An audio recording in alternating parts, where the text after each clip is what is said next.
Good morning. Good morning. Buenos días a todos y a todas. Bienvenidos. Welcome. We're very happy you are here today. Good morning. Welcome. On behalf of the University of Illinois system, I thank all of you for your participation in this symposium on health, focus on healthy aging, organized by the University of Illinois system, Illinois Mexican and Mexican American Student Initiative, I-MMAS. President Kalin calls it I-MMAS because he says there is always more to do. Hay más que hacer. So this symposium was organized by the system of the University of Illinois and the National Autonomous University of Mexico, Zaragoza Faculty of Higher Studies. Good morning, respected colleagues and friends from the University of Illinois, Chicago, Urbana-Champaign, and Springfield. Welcome. Good morning. We have more than 900 people registered to attend this symposium as a webinar and also in Facebook, thanks to our friends from UNAM Chicago. Aldo Mora will be in charge of UNAM Chicago Facebook. We have more than 900 people registered from different institutions in Mexico. Impossible to mention all of them, but we have institutions, universities, private sector, hospitals, government, so many institutions. All of them are welcome to this symposium webinar. A special welcome to students and to distinguished authorities and executives from different institutions. I thank all the authorities and distinguished executives and all the students joining this webinar for your distinguished presence today. My name is Elvira de Mejia. I'm a professor at the University of Illinois, Urbana-Champaign, and I'm the executive director of I-MMAS at the University of Illinois system. Welcome, bienvenidos to the 12th International Symposium that I-MMAS organizes in partnership with different institutions in Mexico. So este es el 12º Simposium Internacional que I-MMAS organiza en colaboración con diferentes instituciones en México. What is I-MMAS? I-MMAS represents a culture of support, building pipelines for Mexican and Mexican-American students, smoothing the path and retaining as many talented students as possible, building a network of collaborators. Our goal is to bring as many talented students as possible, and I-MMAS is partnering in collaboration with our peers in Mexico. I-MMAS will enhance ongoing efforts by the system's 3 universities to expand Mexican and Mexican-American student educational opportunities. I thank our president of the University of Illinois, Dr. Timothy Kalin, for his leadership and enthusiasm, recognizing the need and the opportunity that I-MMAS represents. On behalf of I-MMAS, I thank all the speakers for their meaningful and engaging presentations. I hope this symposium on healthy aging will spark new collaborations, new discoveries, and many problems will be solved. Agradezco a todos los que van a presentar el día de hoy por sus muy interesantes presentaciones y espero que este simposio sobre envejecimiento saludable traerá muchas ideas, muchos nuevos descubrimientos en colaboración con México y muchos problemas serán resueltos.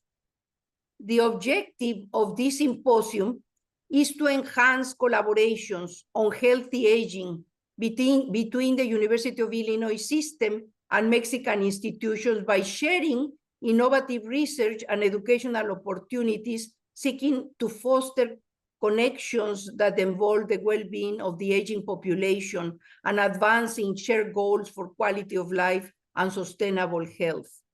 We, the US and Mexico, are historically connected. What happens in one country impacts the other and vice versa. Therefore, it's essential for us to explore significant issues and promote the exchange of knowledge in prevention and treatment strategies from a comprehensive perspective in health focus and especially on healthy aging. We believe global partnerships like this one with Mexico are the recipe for success in a world where progress and economic growth are increasing, tied to the power of education, discovery, and innovation. Quiero decir que esta colaboración con México es una receta para el éxito. El mundo ahora tiene un crecimiento económico y progresa, y está enlazado ese progreso al poder de la educación, al descubrimiento y a la innovación. I-MMAS constitutes the broad-based bilateral forward-focused network that will provide more and more Mexican and Mexican-American students with the opportunity to study at the University of Illinois system and their own institutions in Mexico. I thank all authorities and representatives of different institutions for their presence and support, especially Adrienne Nezon, Vice President of External Relations and Communications for the University of Illinois system, and Dr. Vicente Jesús Hernández Abad, PhD, director de la Facultad de Estudios Superiores, Zaragoza, Universidad Nacional Autónoma de México.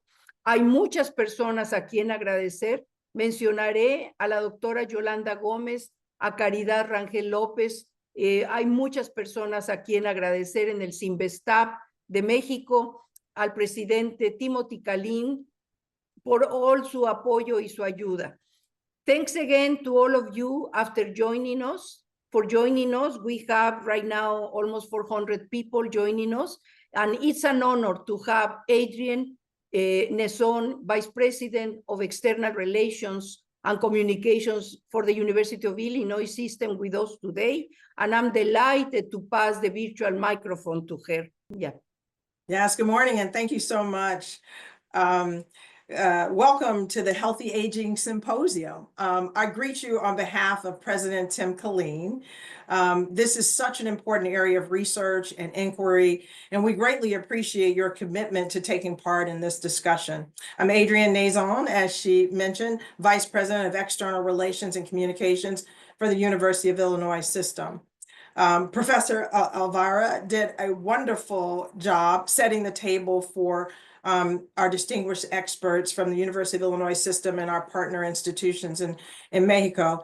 I want to mention several U of I system research highlights that underscore our commitment to health and well-being before handing things off to Vicente Jesus Hernandez Abad, the director of the Faculty of Superior Studies, and I may not get this exactly right, but Zaragoza Universidad Nacional Autónoma de Mexico. Hope it was close.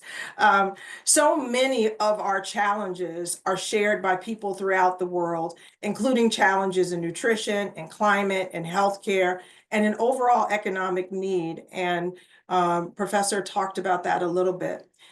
And I do think that is one of the beauties of I-MMAS, which, as she described, was created as a bridge between the University of Illinois system and our colleagues in Mexico, enabling us to unite in finding answers and creating opportunities, more that we have in common than things that we don't. Working together, we extend our capabilities, combine our strengths, and focus on our shared interests. And I love that I-MMAS is at the center of doing that. In my position in leading the government relations, marketing, and communications functions for the University of Illinois system, a significant part of my team's efforts is about sharing the amazing work that's taking place on our campuses. In the healthcare space, the University of Illinois College of Medicine and the University of Illinois Chicago's UI Health carry out research that not only saves lives, but it also changes lives for the better. We're all familiar with shingles, a painful condition that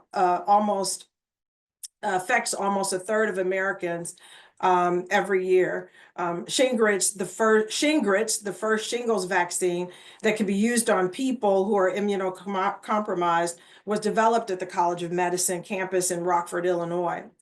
The successful HIV/AIDS treatment Persista was developed by former UIC professor. And in addition to saving lives, its royalties, so thinking about economic development, also support several endowed chairs at UIC. We also worked with the United Nations to make Persista available at little cost to people living with HIV in sub-Saharan Africa and other areas that are among the least developed places in the world. So having a global impact is really important to the work that we do and in partnership with others. We cannot talk about the future of healthcare and well-being without talking about the future of computing. AI and other areas like quantum will impact almost everything we do in modern society. Given our university system's great legacy and asset bank and our extensive work with local and global partners, the opportunity to integrate this focus alongside our existing efforts is timely and powerful. The National Science Foundation funded a total of 25 institutes of artificial intelligence. Out of that 25, the University of Illinois Urbana-Champaign is leading 3 of them. And that's really, really powerful and important. We're proud of so many of the other research advances that have taken place here, from the development of the first graphical web browser to the invention of technology that enabled home air conditioning.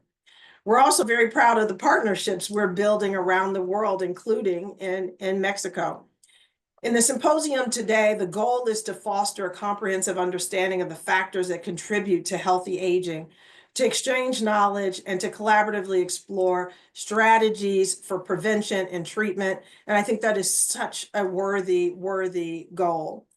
I appreciate that you're not just discussing a health issue, you're also reinforcing the bonds between our communities, recognizing the interconnectedness of our nations. And that's really, really important to us, to the University of Illinois system. I know to President Killeen, and why we continue to grow these relationships. I extend my gratitude to the leadership of the institutions that helped organize today's symposium. There's no limit to what we can achieve working together to help people live longer and healthier lives. Thriving is what we're after, right? Is that we can move people to a greater space of thriving. Thanks again to all of you for joining us. We look forward to learning more from you in the upcoming presentations. And now, please join me in welcoming Dr. Hernandez Abad. Thank you very much. It's an honor for me to be in at this symposium.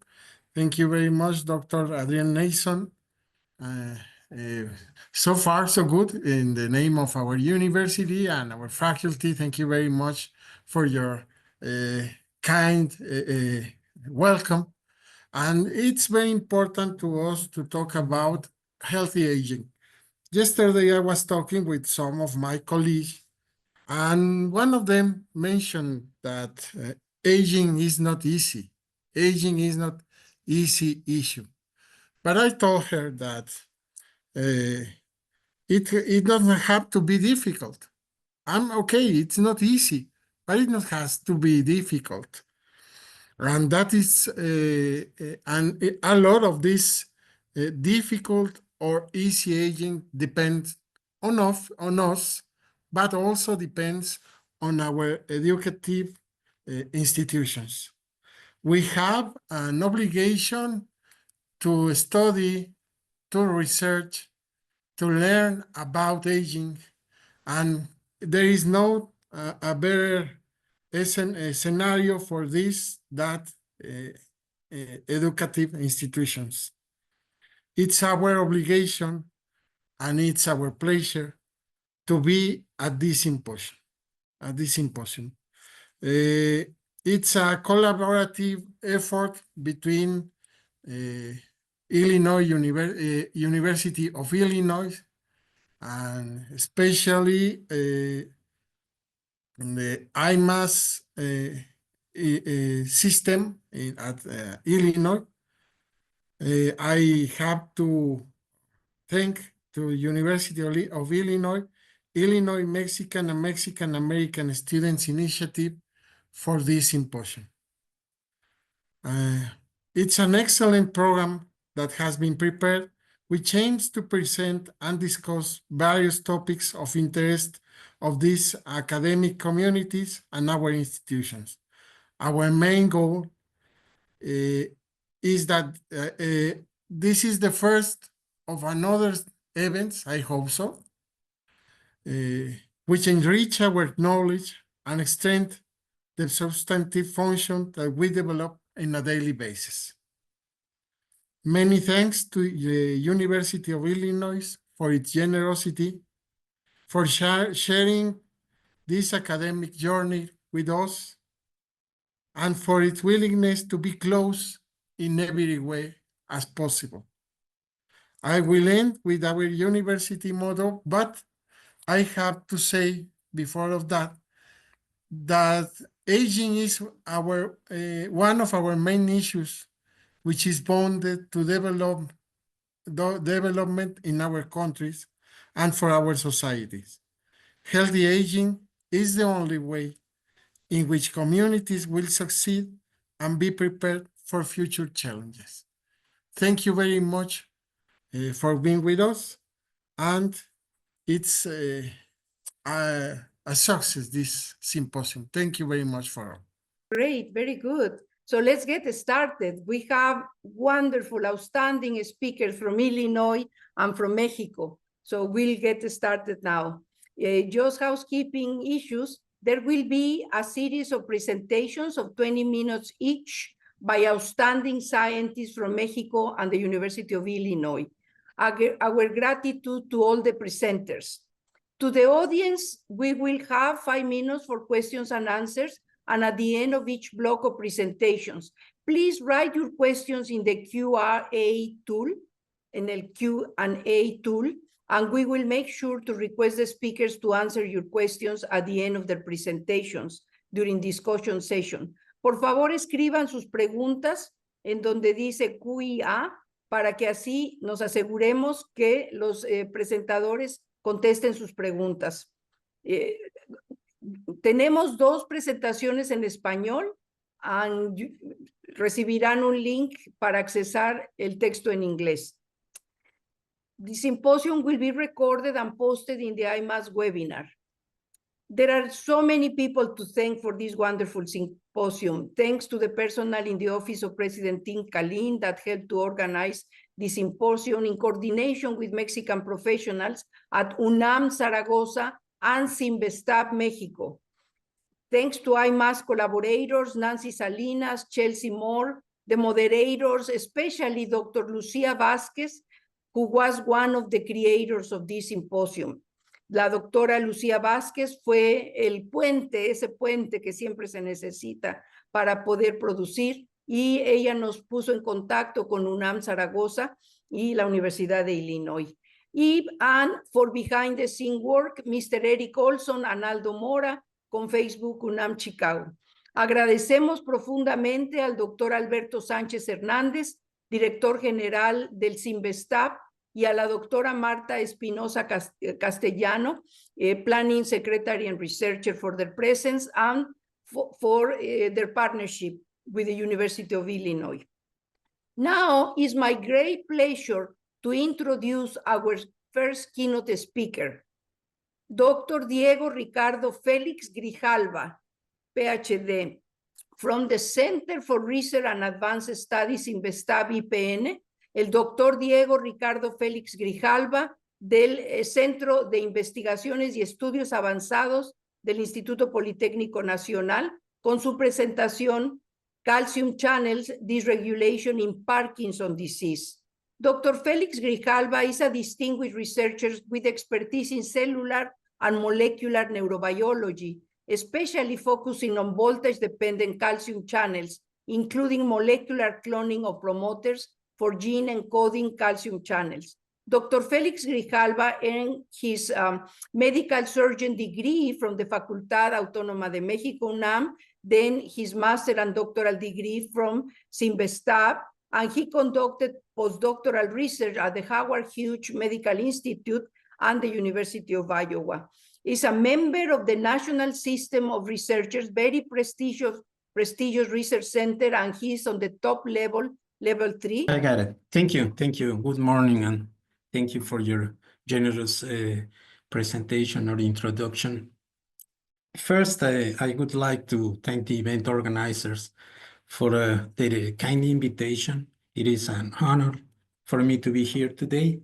And Dr. De Mejia already said, my name is Ricardo Felix.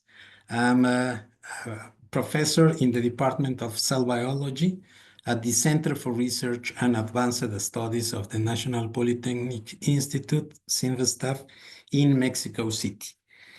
Well, given that this is a symposium focused on healthy aging, before starting, I must apologize because my presentation will not cover this topic directly.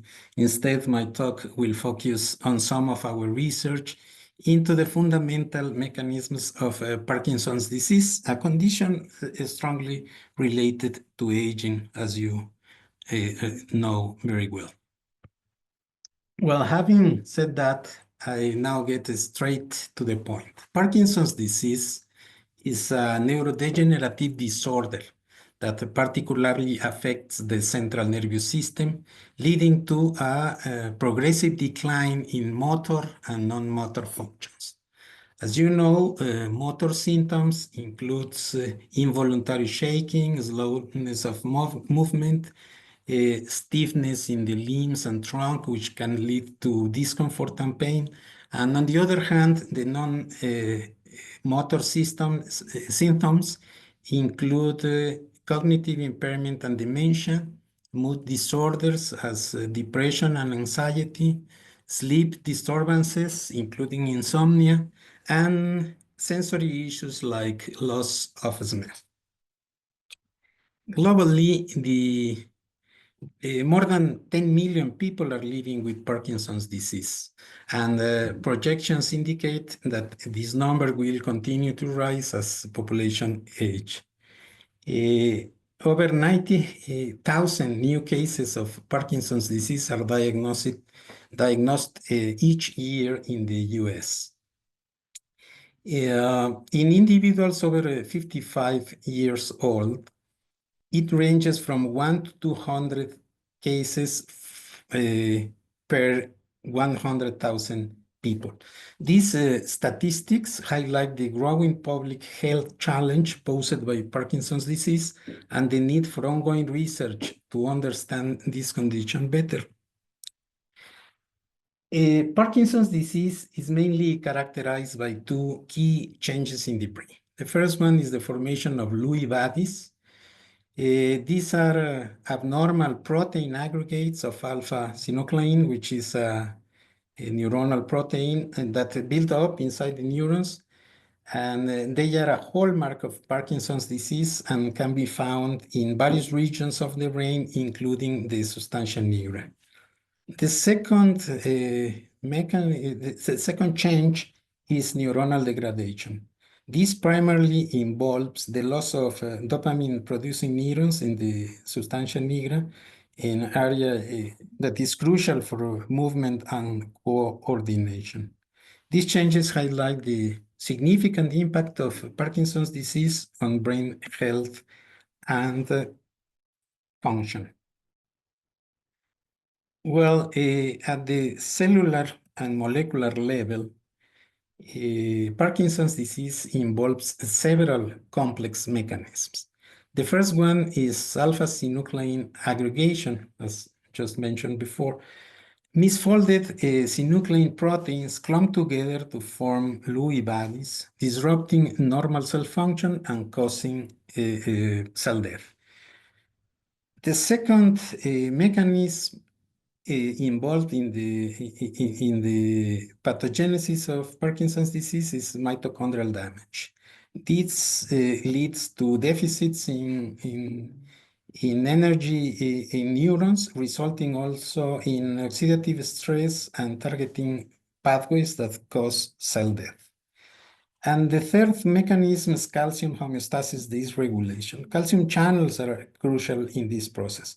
When these channels are altered, excess calcium enters the cells, leading to calcium overload, excitotoxicity, and neuronal degradation. In our laboratory, we are particularly interested in investigating calcium channel dysregulation. I would like to continue this idea with a brief overview on calcium channels. As you know, these are membrane proteins that allow calcium ions to enter the cell when the membrane potential changes.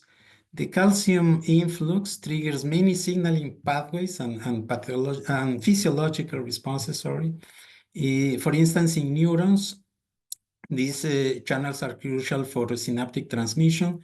During an action potential, calcium entry causes neurotransmitter to be released from synaptic vesicles into the synaptic cleft. On the other hand, calcium channels play also a role in cell excitability. The rhythmic activity driven by these channels affects dopamine release, which is essential for many brain functions, including motor control. In dopaminergic neurons of the substantia nigra, pacemaking activity leads to a steady release of dopamine in the striatum. Typically, this neuron invests a lot of energy to remove calcium, since the accumulation of calcium play a deleterious role in cells. No? This is achieved by using ATP-dependent processes linked to mitochondrial oxidative phosphorylation, which produce reactive oxygen species or ROS. However, when there are environmental insults of genetic changes, as seen in Parkinson's disease, mitochondrial oxidative stress increases, making neurons more susceptible to degradation. Additionally, high levels of intracellular calcium in these neurons can cause alpha-synuclein aggregation, worsening calcium imbalance, and eventually leading to cell death. Okay, but how does the increase in calcium channel activity occur in Parkinson's disease? Well, we believe the answer to this question is a decrease in removing channels from the cell membrane. To clarify this, allow me to say that the regulation of channel numbers in the membrane involves several factors, including changes in gene expression, translational modifications, and dynamic trafficking. Regarding channel trafficking, there are two main ways to increase the number of channels on the membrane. The first one is by enhancing their transport to the cell surface, and the second one is reducing their internalization and degradation. I will not go into the details. I just want to say that we focus on potential failures in channel degradation as a critical aspect of the molecular and cellular mechanisms involved in Parkinson's disease. It is also important to note here that this degradation process has several steps. The first step is tagging calcium channels with ubiquitin, which is a small protein that signals for degradation. Then a series of enzymes, not illustrated here, but shown in the next slide, are used to break down proteins that are no longer needed. Okay, so as I mentioned before, the ubiquitin proteasome system, or UPS, is a mechanism for breakdown of proteins in cells, and here is how it works. First, the E1 enzymes activate ubiquitin. Then the activated ubiquitin is passed to the E2 enzyme, and finally the E3 enzyme, which is a ligase, attaches ubiquitin to the target protein. Well, here I should mention that in humans, there are a couple of E2 enzymes, but we have around 50 E2 enzymes and approximately 700 of E3 enzymes. Since once tagged with ubiquitin, the protein is recognized by the proteasome, where it is degraded into small peptides. Well, once we become interested in this topic, the initial research question we wanted to address was what E2 and E3 enzymes of the UPS may play a role in the proteasomal degradation of calcium channels. Once again, I will not delve into the details, but I would like to talk briefly about some of our initial findings in this topic. First, we discovered that a functional interaction between calcium channels and the light change of a neuronal protein named MAP1B. Our experimental evidence showed that the overexpression of MAP1B-LC significantly reduced the channels in the membrane, leading to decreased current densities through calcium channels, recombinant channels expressed in a heterologous system.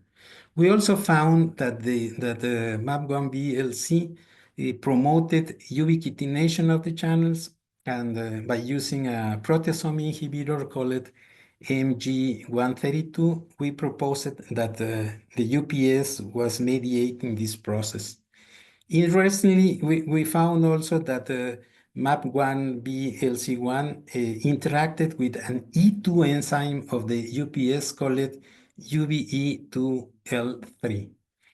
Building on these findings, then we propose that the E2 ubiquitin conjugase enzyme, UBE2L3, regulates the functional expression of calcium channels mediated by the UPS through a coordinated action with the MAP1 protein, LC1 protein.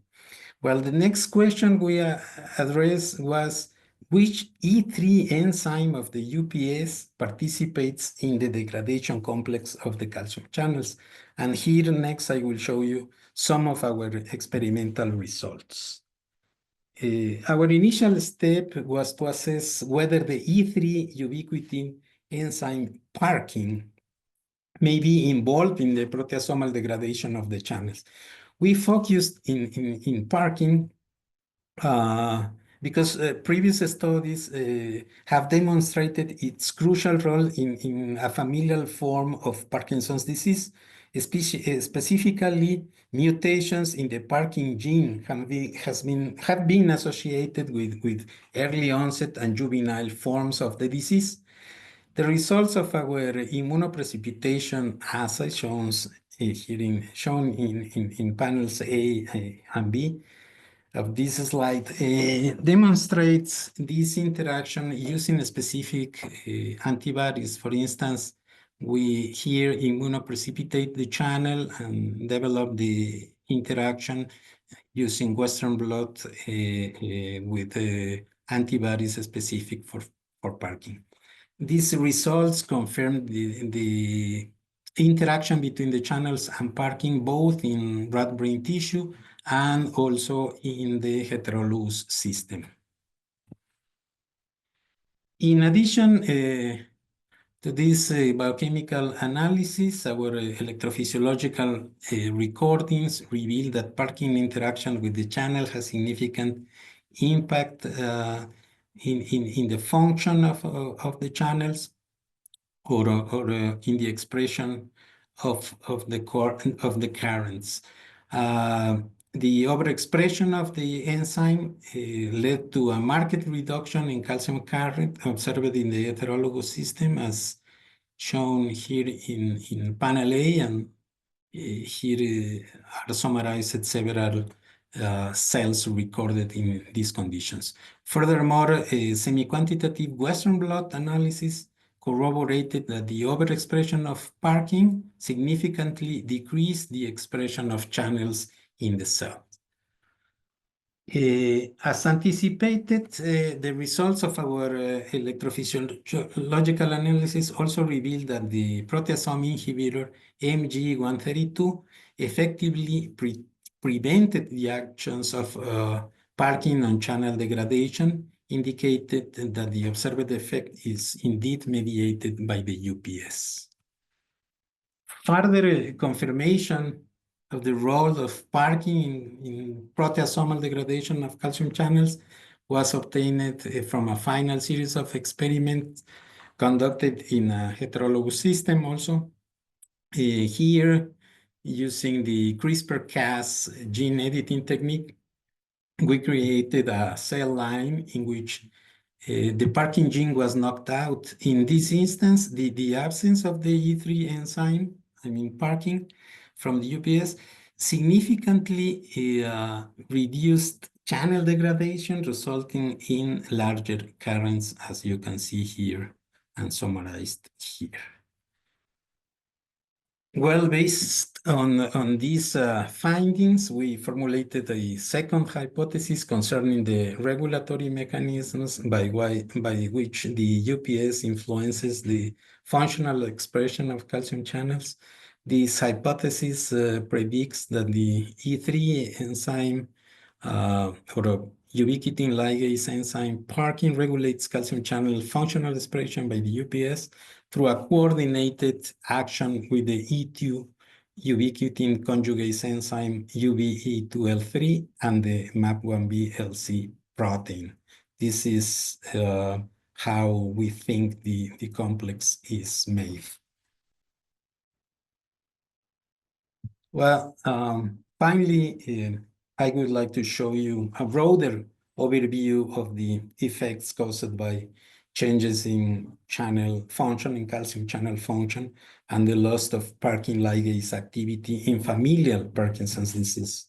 Thus, when the calcium channels are dysregulated as a result of parking mutations, they may cause an imbalance in intracellular calcium levels, presumably due to the contribution to the pacemaker activity of dopaminergic neurons, as I mentioned at the beginning of the talk.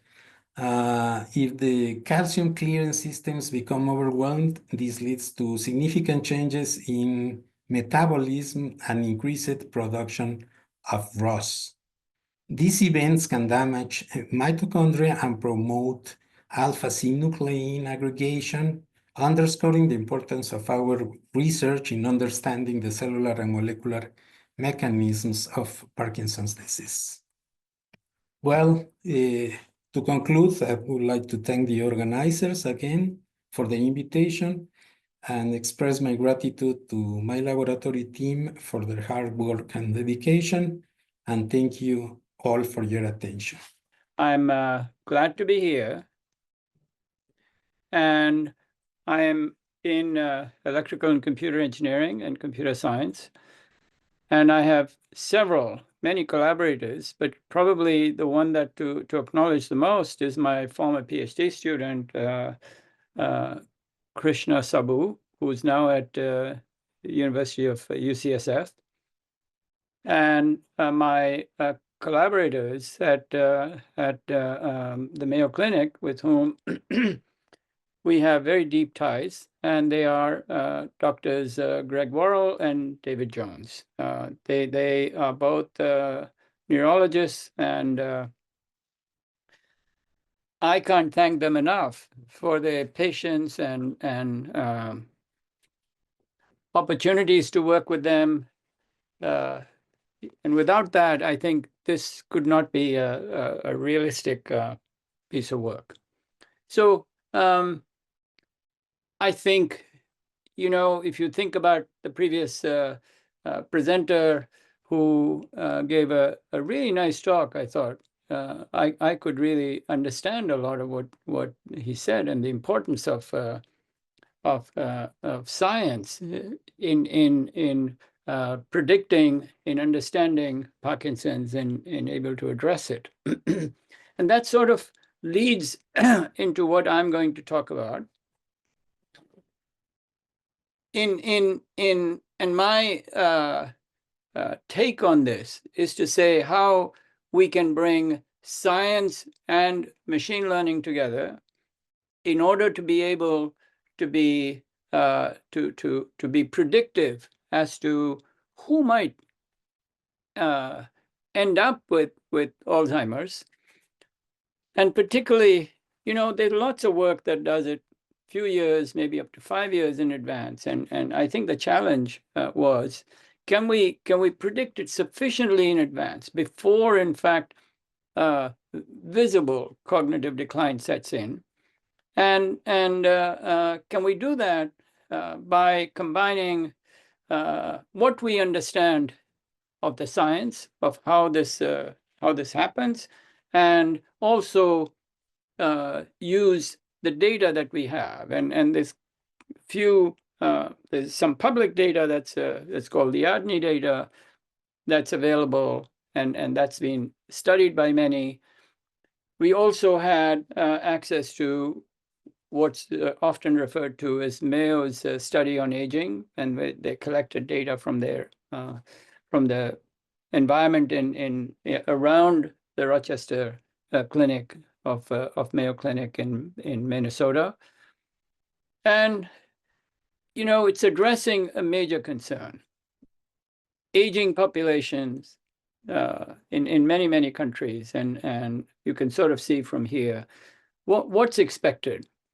And if we can know the disease progression and how the cognitive abilities of an individual, and that's a key word here, can we then guide potential interventions and use these interventions in a way that we leverage the natural recovery of the brain? And that's really the punchline of what I'm going to talk about, is not just come and give drugs, and not just, of course, drugs are important, other kinds of interventions, cognitive thinking, continuing to be active, and so on are important. But increasingly, I tend to think we can push the disease out. And probably, we all will suffer from Alzheimer's. And the question is, how long can we remain active? How long can the brain actually continue to help us in positioning itself to push this boundary further and further? So that's the idea. So we in the end want to model and understand the disease progression. We can't, we think, just depend on massive amounts of data, because massive data does not exist. We have data on one hand. On the other hand, we have good science. The data is not always sufficiently longitudinal, meaning it doesn't have as much information in time to go and say, I can build a conventional machine learning model and train it, and then I can predict it. Life would be very easy. But people with onset of Alzheimer's, they feel good sometimes, they feel bad other times. And when they're feeling good, general thinking is that they don't always come to be evaluated. They think, hey, I'm feeling good, I should be okay. I don't need to go and go into this in the mode. And then there are other days when they're feeling bad, and some family member or they themselves might go to the clinic, participate. So, which says there are gaps in this in the data that we have, and these gaps are not insignificant. So you say, okay, what does the science tell you? And the science says, I have models. All scientists and mathematicians working together have also developed models that says, if the concern in Alzheimer's is how chemicals like amyloid and tau go and deposit on the neurons and make the neurons in our brains, in my simple engineering terms, make them lazy and start a decline, and in the end, of course, they atrophy and they die. That is at least, I think, substantially thought to be due to the deposit of these chemicals. it's not that the brain doesn't make these chemicals normally, but it is simply that there's a preponderance of these. And when there's a preponderance, the brain is not able to, our body is not able to engineer the cleaning up, if you like, of these of the oversupply of the chemicals. And we start to see it as a cognitive decline. So can we develop a tool or a methodology that translates into a tool that, you know, somebody like a primary care physician can use to help identify what we call at-risk individuals? And of course, the story goes on further, but if we can identify them, are there things that we can do to improve the improve and to leverage, if you like, the brain's natural ability to recover? So if some part of the brain is not doing so well, can we engineer that to accelerate the learning in the other parts of the brain? And to be honest with you, when we were working on it, we thought, you know, if we could be further ahead than others, 10 years seemed like a long goal, like a reach goal, then we'd be happy. However, when we start to put our models together and relate it to different regions of the brain, it was a kind of a surprise that the model that we had developed was also was also indicating that as the decline occurs due to the onset of Alzheimer's, there are regions of the brain that are also engineering a recovery, meaning the brain is naturally recovering by moving the learning and the memories that it has to a more healthy part of the brain. And it was, I wouldn't say it was a total surprise, but it was quite unexpected. And actually what it said was, if I can really tell you the conclusion right up front, what it said was, as a part of the brain atrophies, as it declines, the more healthy parts of the brain take over and they recover. And this recovery actually goes against the decline. And in the end, of course, as I said right at the outset, the brain is going to, you know, we'll all age, but it seemed to suggest that using this kind of a process, you can not only learn about how Alzheimer's is the cognition is being reduced, but also how the brain is recovering by in and of itself. And the question then, an important question is, can we engineer? Can we actually help the brain accelerate its own recovery through a whole variety of means? It might be that, and we are investigating this, and there's some good news, if you like, in this. So developing this kind of model of disease progression is I mean, it's challenging. We had very good people to work with. I had some outstanding students, and it's challenging because there are many unknown factors and unknown relationships. The disease pathology, the brain structure, brain activity, cognition, demographics, you know, all of these sort of come in your way, so to speak.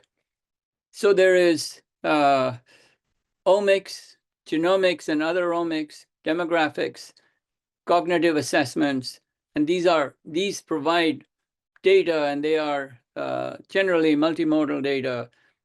But as I said in the beginning, this data is somewhat sparse in the longitudinal space. So that's one aspect of it. The other aspect of it is biologically motivated models that said, well, they are science-based models. They, for example, they can tell you how the neuronal decline is occurring as amyloid and tau and these kinds of chemicals start to get deposited on the neurons. So how does that change decline occur? And mathematically, and I won't really drag you into too much of the mathematics, but mathematically, this sort of says, can I describe the rate at which this decline occurs using differential equations? Meaning, look, can I describe the rate at which this change is occurring? And of course, the rate will change and so on, and these are factors, dynamic factors. So these, they are sufficient number of these kinds of models. And some of them are indeed quite good at explaining the science, and they are interpretable. So you have these two sort of seemingly unrelated pieces of information. And the disadvantage of the data is that it's not a massive amounts of data. Maybe we may have 1,000, 1,500 patients at the most, because it's not easy to collect this kind of information.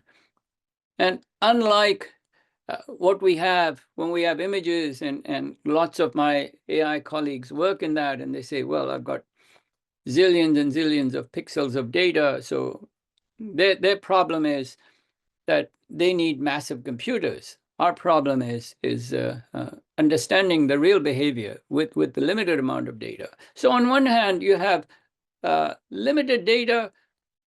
It's when you get it, it's good. When you don't get it, it's zero. And so it has holes. On the other hand, you have models or equations that say, how does the brain decline? How does with the increase in the deposits of these chemicals? And they are, so now what we effectively did in this case, that we actually put these two models together. And we said, we will use the data. Yes, it has holes in it, worrisome holes. We have relationships, if you like, mathematical relationships, science-based relationships that say how the deposit of these bad chemicals, if you like, create a cognitive decline. And we effectively hypothesize that we hope, as in many engineering systems, if you put two systems together built maybe on different premises, but they may not actually fail and in the same way, because the kind of holes that are there in one may not necessarily be there in the other. So if we combine these, we have a chance to actually build a predictive system that might really work. And the broad assumption in that was the holes don't totally overlap. They may overlap some. We can live with that. But if they completely overlap, then we're left with the holes. So if you think about it, what we did was started to put together these kinds of mathematical models that use biologists' insight conducted through whole bunch of experiments, animal cell cultures, on how this particular protein flows from one brain region to another, and we say it diffuses, and the mathematician then comes along and say, well, I can explain this. The process that you're describing, I can really explain it using differential equations. So we have this data, we have these equations, and how do you combine them within an overarching model? I think that's really, that was really the goal. And the application is in of course, improved disease understanding and being able to predict over a long period. You know, if we, after all this, if we could do no better than what people have done over the years, then it's still a nice explanation, but it wouldn't be as exciting. We wouldn't be able to go and look into it and say, well, how can we actually improve the lives of these people? So what I am describing is how we can combine these. And more importantly, I'd like to sort of then say, look, here's what the results we got, and then share with you what at least we thought was somewhat surprising. So the disease progression in Alzheimer's, in my rather simple-minded way, involves several factors. And this is, of course, the pathology of the disease, how the disease is progressing, how it relates to the structure of the brain, and the demographics and other factors. So you have the normal. Let me just adjust this. You have a healthy, normal brain where, you know, in a very exaggerated way, neurons are communicating with each other. There's no impairment. Everything is working well. And somehow my...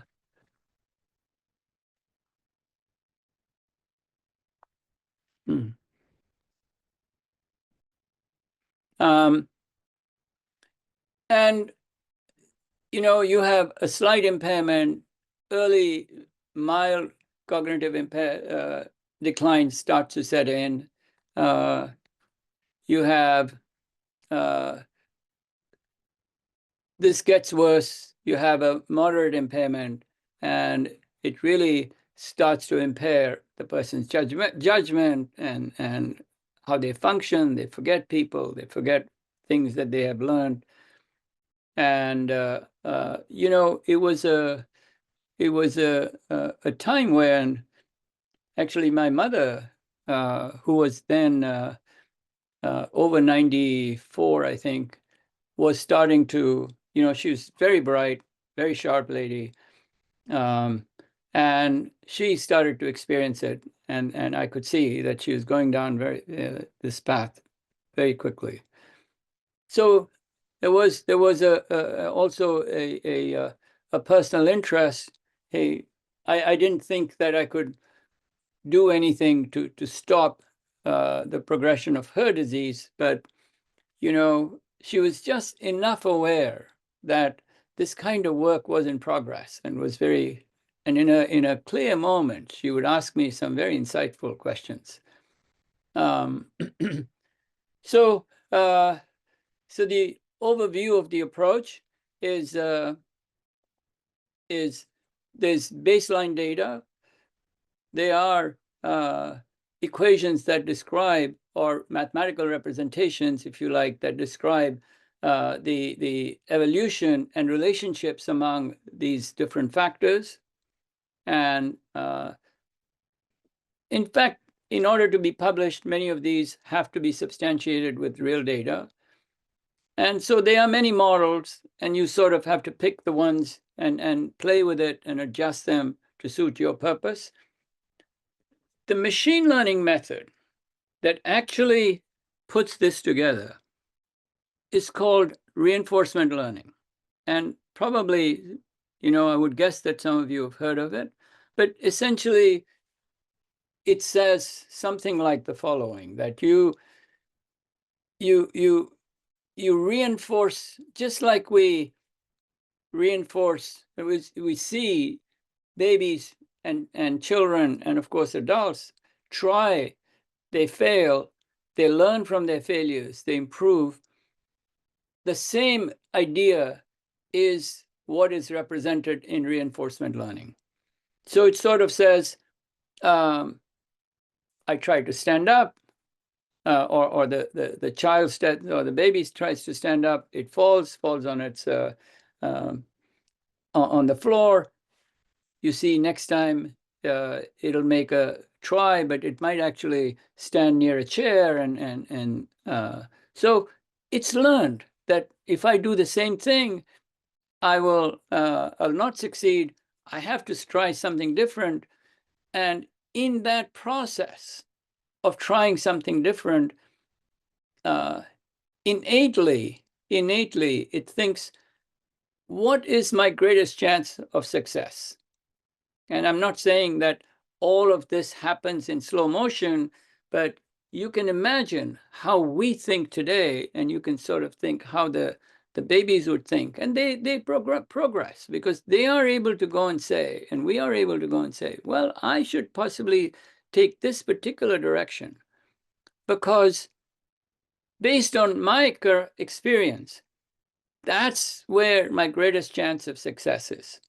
So if we can bring this kind of thinking in our machine learning models, the human kind of thinking, we thought we could actually be successful. Because yes, some models are going to fail, but we need to put in it sufficient amount of intelligence that the model is able to go in a direction that gives it the greatest chance of success. And you call these reward models, and today these kinds of models are used in these in variety of large language models.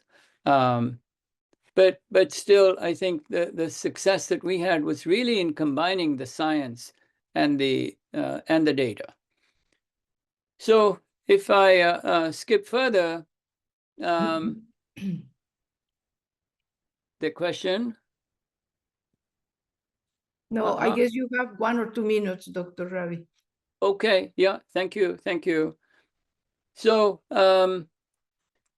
so I'll skip some of the math, but you know, the various things that comes into play is how the amyloid in one region can impact new regions and surrounding regions, the energetic cost of the cognitive decline, and putting this all together. So if I skip forward, and excuse me for doing that, I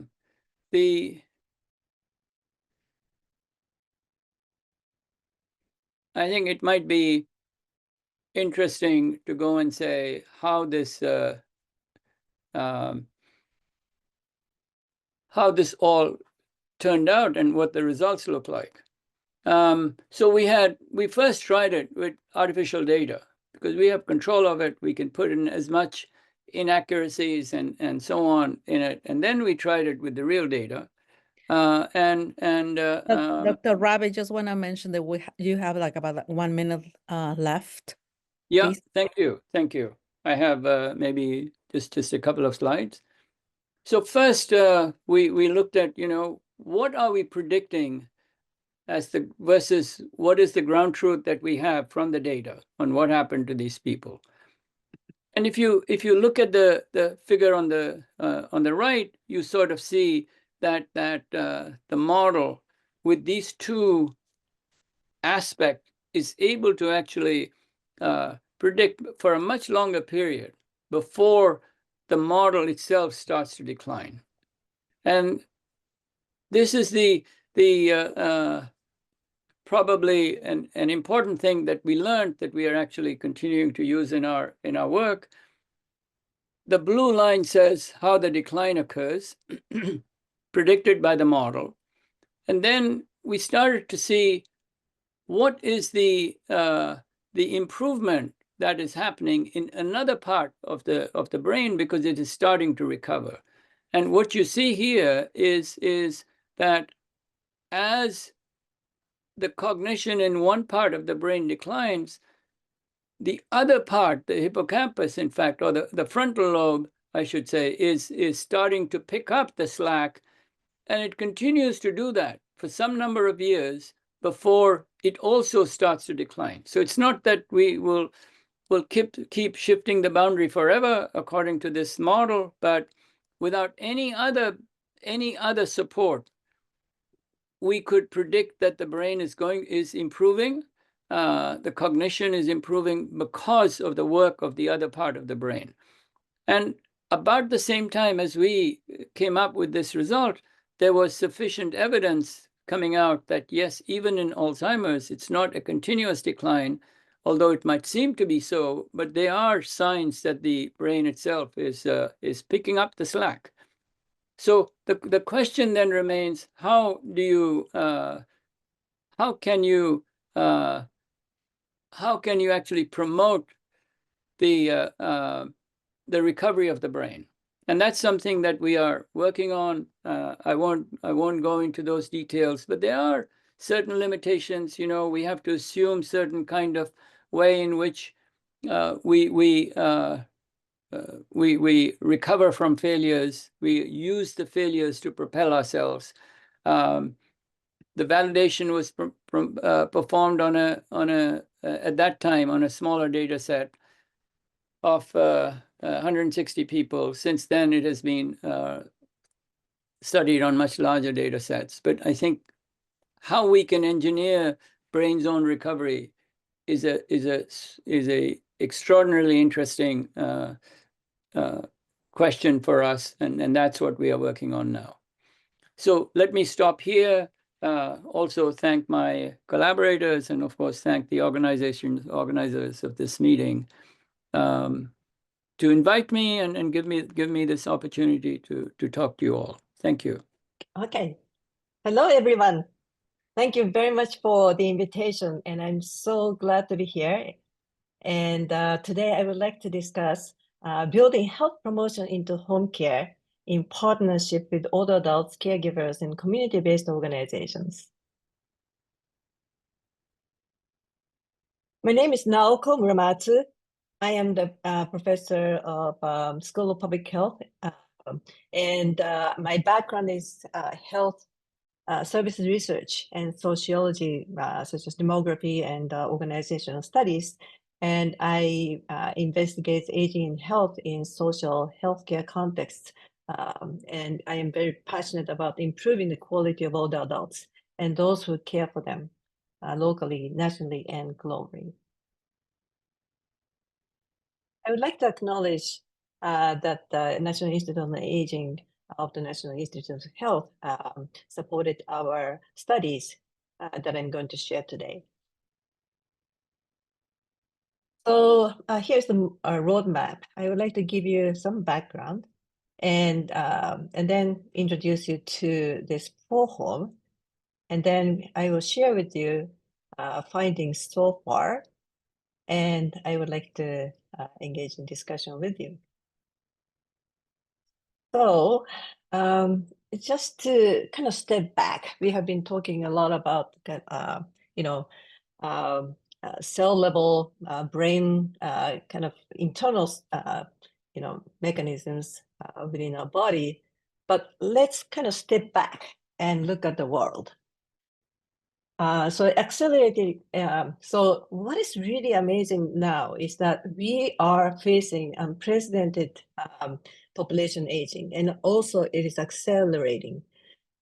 One of the ways to describe how population is aged, we often use the percentage of older adults 65 and over in the total population.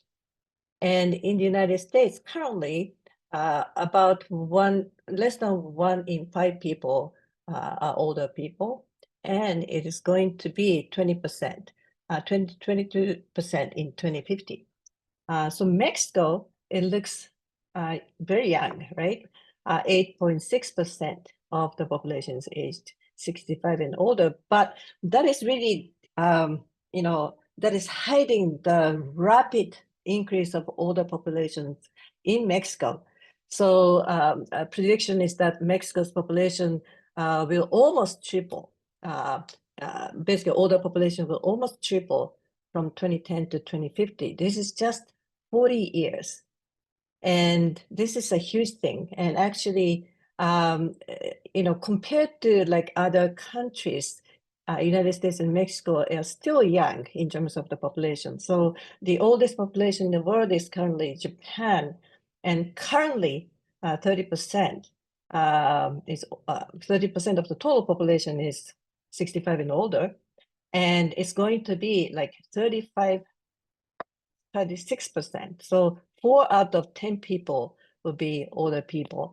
And this graph indicates the percentage of population age 65 and older from 1950 to 2060. And you can see this yellow line. This is the United States. So the slope is not that steep.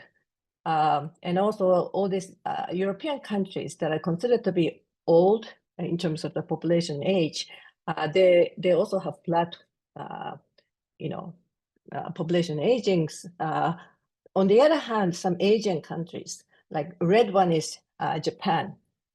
Definitely the slope is much higher. China, Korea, they are all steep. And what's not shown here is Latin American countries. And actually, the speed is even faster potentially in the future. So, so 2010 is here, and so Mexico can be from here, like around this area. I don't know whether you can see this pointer, but from this level to actually beyond the American population aging. So that's the slope would be even, it's equally or even steeper than this Asian country. So that is something to really be aware of. And so what's the problem of accelerated population aging? So as you can see in this diagram, so usually there are more babies and then young people, and then there'll be, fewer older people in a population. Now the population structure changes as people are living longer and having fewer children. And then Japan's population is now looking like the third one on the right-hand side. So there's lots of older people, and there are fewer younger people, working populations that support these older people. So that's an issue. So there'll be a huge health and social and economic challenges with this accelerated population aging. And workforce is dwindling. Caregiver is really in demand, but there are lots of shortages, and growing health and social service needs of people who are aging into disability, and also multiple chronic disease effects. And so the good news here is that demographic trends are largely predictable, because this structure of the population is mainly determined by the number of kids that people have. And so you can predict what's going to happen 50 years, 60 years, 70 years. If there are very few children, then these people will be basically the top, it will be a top-heavy structure. So this is something that we need to be aware of. So we need to plan, given that it is largely predictable, we need to prepare, and then we need to develop infrastructure and healthcare and policy delivery that supports these older people, and also behavioral changes for healthy aging are needed. So why do we want to build health promotion into home-based care? So let's think about this. Who provides care? mostly family members worldwide.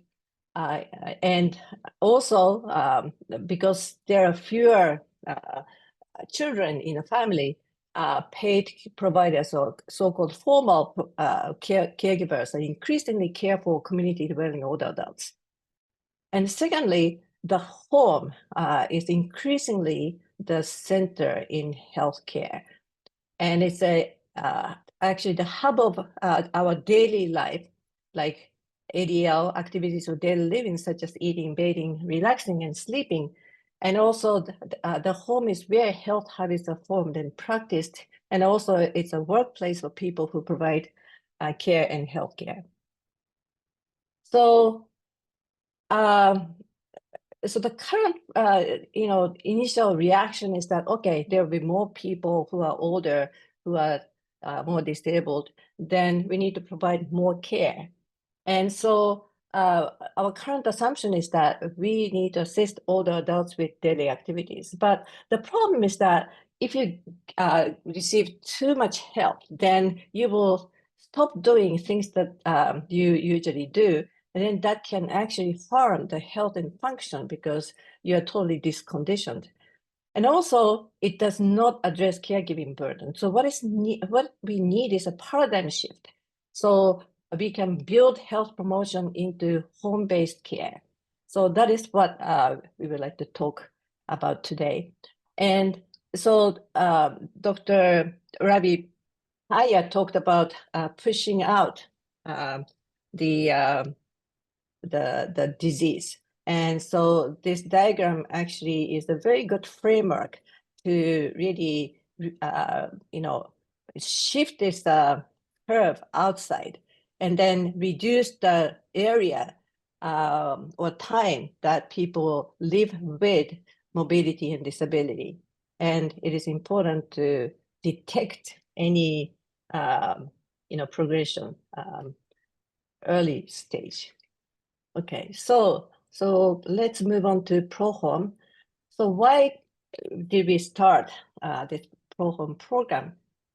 So regular physical activity, as the previous speakers mentioned, really promotes health in people of all ages, including older persons with chronic conditions. And it's never too late to become physically active. However, older adults who need help with basic daily activities such as walking or standing do not have good access to physical activity programs. They are mainly homebound, and especially that is true in low-resource communities.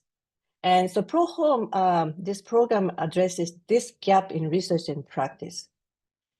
So what is ProHome?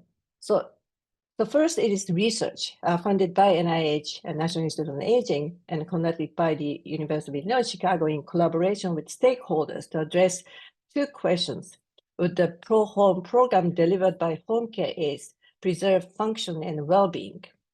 And then two, how does this ProHome program work in a real-life health and social service system? Just doing the experiment is not enough. We would like to have something that can be implemented in a real life. And so our project is now kind of finishing up soon.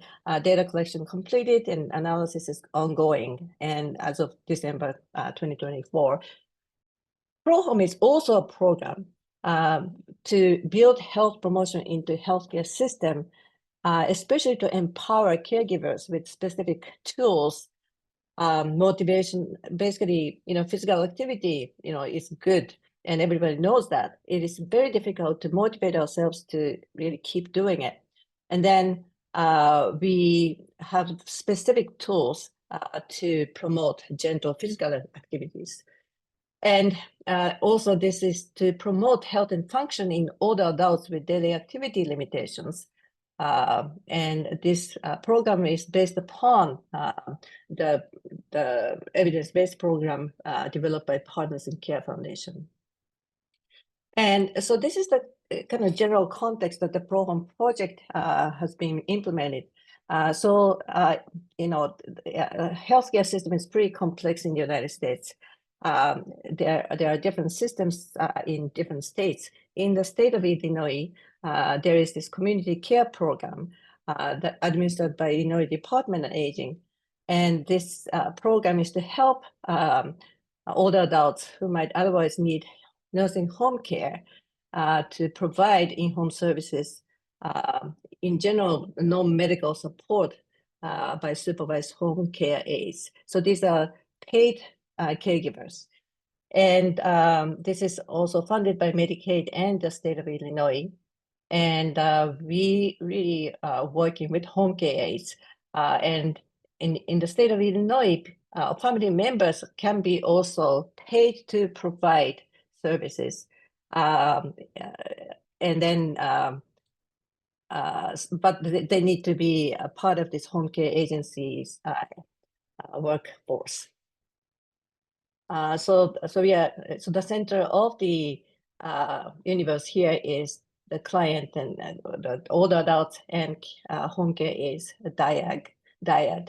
And then there's a larger health care environment. Okay, so ProHome is a randomized controlled trial, and in order to compare two groups, Active Mind for Aging Well, that is a active control group, and Gentle Move for Healthy Aging, that is the program that we are really promoting. And this is available in English and Spanish, and we randomly assign participants into two groups to see what happens after the intervention. So just to give you a visual image of this ProHome, we will have home care aides in-service training. So basically in Illinois, home care workers need to receive regular training, and we use that time to provide training. And then this is just a few hours, like 2-3 hours of training. And then the next time that the home care aides visit the home of homebound frail older adults, they will actually deliver the program first to motivate them in a meaningful way, and then introduce the activities. And then the next 4 months, older adults will be reminded and encouraged as a part of this regular home care visit. And these people, home care aides, are not, expected to do these activities in a work time. So they just keep, cleaning the room, and then, oh, Mr. Jones, have you done exercise today? Oh, I will watch you from here. And so that is the kind of interactions that people have. And so here we are really using the actual diet with two people who already are in this caregiving partners. And then the 4 months later, we provide this home care aides follow-up training. So this is how it looks. And unfortunately, we faced this COVID-19 pandemic, so we needed to do this training remotely. But home care aides continue to visit the home of all these older people as essential workers. And so the interactions between home care and home care clients did not really change. And so this is the eligibility. So basically, anybody can do this exercise, but in order to get the data, we need to have people who are cognitively, aware of what's going on and follow directions. And we wanted to include everybody. So we try to have people as long as they can sit independently for 15 minutes. And then this is research, so we need data. So we will screen potential participants, and we work with our trained interviewers to do in-home screening and get informed consent. That is part of the requirement to do any research on campus.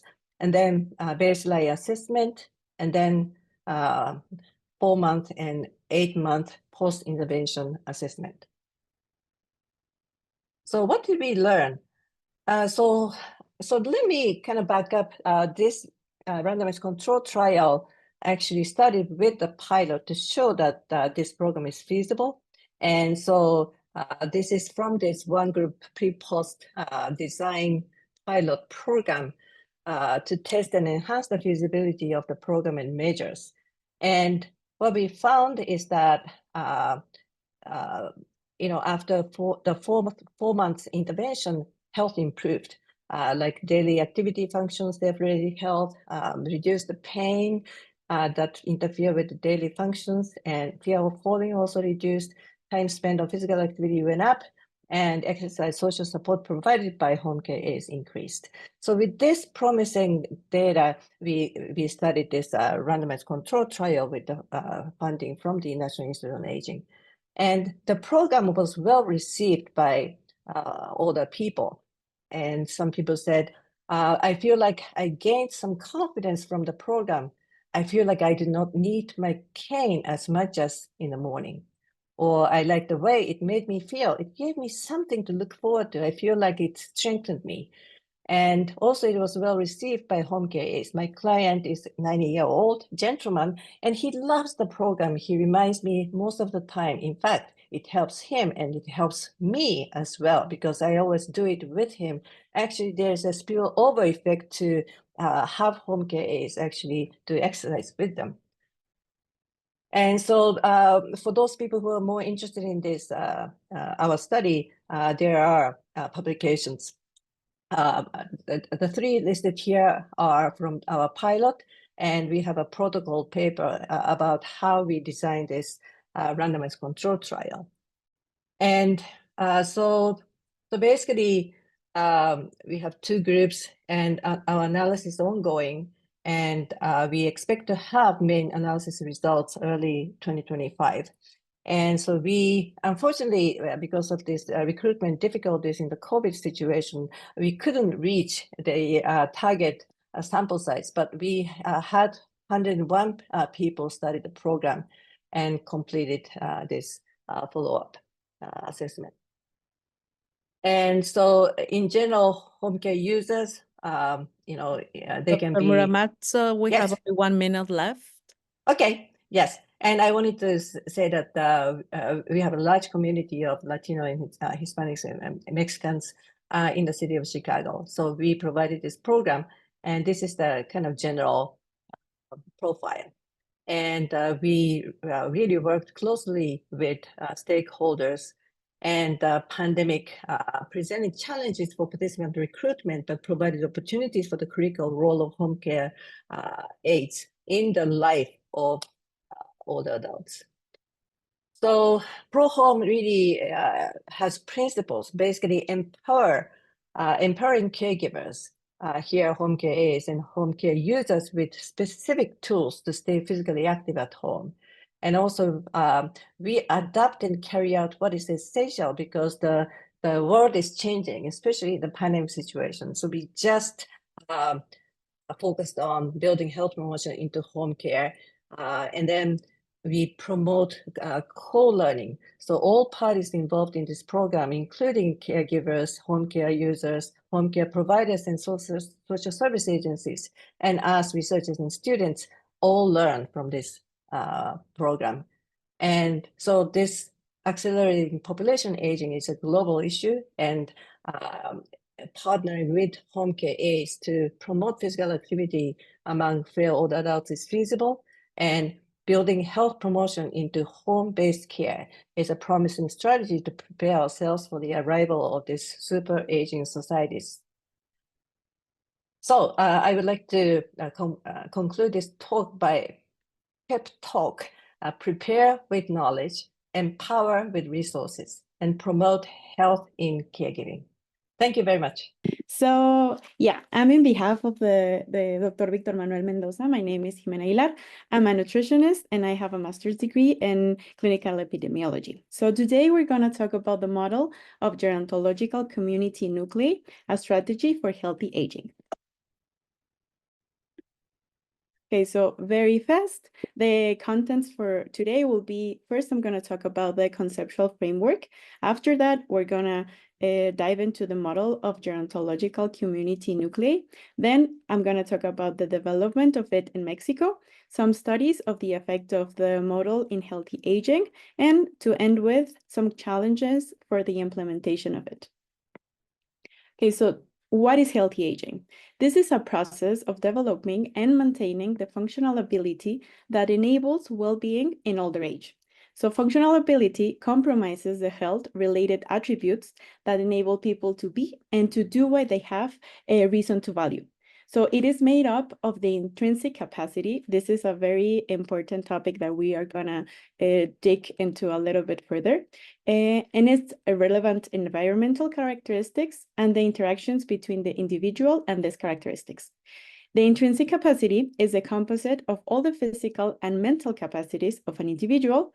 The environment compromises all the factors in the extrinsic world that form the context of an individual's life, and well-being is considered in the broadest sense and includes domains such as happiness, satisfaction, and fulfillment. Okay, here we have what intrinsic capacity is and covers and some factors that play a role in them. So we have the genetic inheritance, health characteristics, and personal characteristics like age, sex, gender, occupation, for example. We have to take into account that intrinsic capacity takes physical and mental abilities in them. So here we have the environmental characteristics. We have the micro level that it's, for example, family. Here it refers to contexts that are more proximal to an individual, such as a place of residence or a one-to-one relationship. So in this case, the micro level will play a big role because sometimes because of overprotection, because some emotional issues, family can take a bad part into the older people development. Then we have the meso level, that is, for example, the community. It is the continuum of ecological context that lies between the micro and the macro. And after that, we have the biggest one, that is the macro level, for example, the public policies. This one includes settings that encompasses large expanses of space, such as nations, regions, and states. And it's very important because of these public policies is that we can have then in the meso or in the micro level the impact that we're looking for. So well-being. For older adults, this model underscores the importance of balance with both subjective and psychological well-being and part of healthy aging. This functional capacity, such as mobility, cognitive function, independence, act as a foundation for maintaining and enhancing well-being, thereby promoting resilience and quality in life for elder life. Here we see what we talk about a little bit more. In this one, it shows how the functional capacity influenced by a person's intrinsic capacity and their environment enables well-being. So the functional capacity supports essential abilities like meeting basic needs, the ability to be mobile, to build and maintain relationships, so that we promote overall well-being and quality of life in aging populations. Then talking about a little bit more in the community gerontology, this is an emerging field of studies whose purpose is to develop strategies for the implementation of programs that allow older adults to experience the maximum possible level of functioning, health status, well-being, and quality of life in the context of their social and community environments. It is framed in active aging and collective health. Therefore, the participation of older adults in the organization and the development of these gerontological programs is a key element, given that the population of older adults is recognized as a source of social capital for its own development. So talking about social capital, it is defined as a collective resource that benefits both the individuals and communities. The key elements of the gerontological social capital at the community level are considered empowerment. This is a concept that we will talk about a little bit further. Social support networks, trust, reciprocity, belonging, empathy, participation, and solidarity. Now, to be part of the social capacity in a gerontological state, we need a set of real and potential resources and capabilities that older people possess or should possess. For example, the time to be time available. This one is a little bit, it depends, because sometimes people are either are still working or still have some things to plan in their day-to-day. So that doesn't mean that they are not part of the, or cannot be part of the social capital. No, they have to be part of it. We just have to adapt to them. Their knowledge and experience, the recognition of family and society, social relationship networks, and the potential capabilities, aptitudes, attitudes, such as leadership, solidarity, reciprocity, and empathy. So to be part of this social capital, people have to be to have or to achieve an active aging. So to recognize the human and the social capital that older adults represent for their own development and that of their peers. To promote the active participation of older people, their families, and civil society in the implementation of healthy aging programs in a community. So we want to train older adults as gerontological health promoters so that they actively participate in community-centered care programs for health aging that will peer support their others. Now, talking a little bit more specific into the model of gerontological community that Dr. Mendoza implemented since 1994 in the Faculty of Higher Studies in Zaragoza of the National Autonomous University of Mexico. This one is aimed at strengthening the empowerment and active aging of older adults for self-care, mutual help, and self-management using optimal social support networks to maximize functional capacity, health status, well-being, and quality of life. We define it as a group of older people. We recommend to be between 8 to 15%, so that it is a little bit more specific, and we have attention to everyone, but it is not a small group. And those older adults are going to be trained as gerontological health promoters who freely establish links and engagement to actively participate in a healthy aging program. Under the rotation coordination of 2 members of this community. 2 members because sometimes if one gets sick or because has another things, then we have the other person who can help the first promoter. And within the framework of a flexible annual program to adopt healthy lifestyle, carry out self-care actions of health, mutual help, and self-management to, one more time, promote the maintaining functional capacity for their human development and well-being. This model established empowerment as a key element through the training of older adults as these health promoters. As I talked about at the beginning, empowerment is going to be one of the biggest concepts into this model, because we think that with that, people get enthusiastic about it and want to keep going with the program. So they will then adapt these healthy lifestyles and implement all the other aspects of it. Also, social support networks are important because that allows promoting and optimizing gerontological social capital for healthy aging, and the public policies are decisive for the implementation of these models as a state community strategy. Here is a little bit what I talk about, but more in a visual way. So as I talked at the beginning, the public policies will help us get the recognition of the older adults as gerontological social capital. Then if we train them as health promoters, we will have all these better outcomes.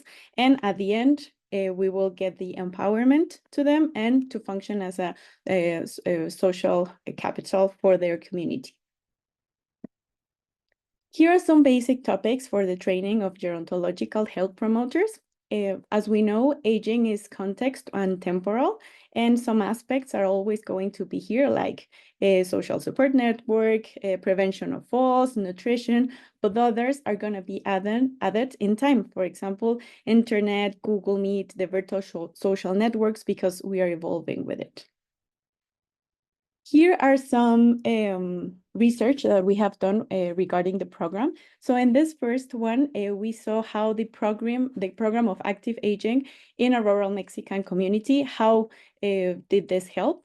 And this one in specific, we trained health promoters in a community with people over 40 years, and they replicate the course, the knowledge that we gave to them, and then we compare how it was if we gave the subjects to them and if the health promoters gave it. And at the end, we saw that the impact was better for the people, for the promoters to be given the information. So that was pretty good to watch.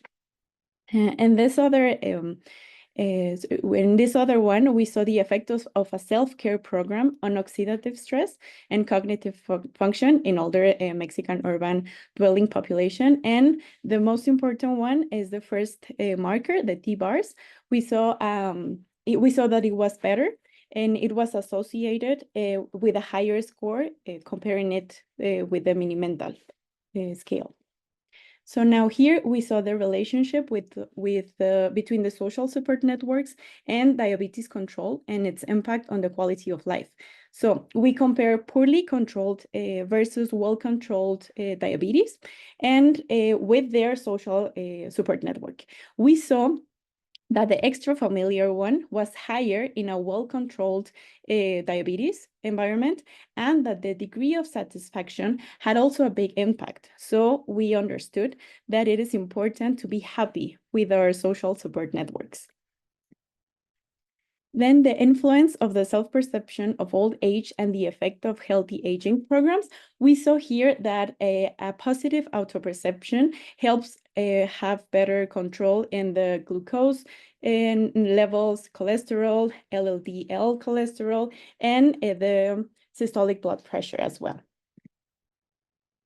Here, talking about a little bit more specific into the training of the Mexican elders as health promoters, we gather evidence of a gradual empowerment process among these promoters who constantly develop a position of responsibility and autonomy regarding the control of their lives and obviously how they reflect it to the others.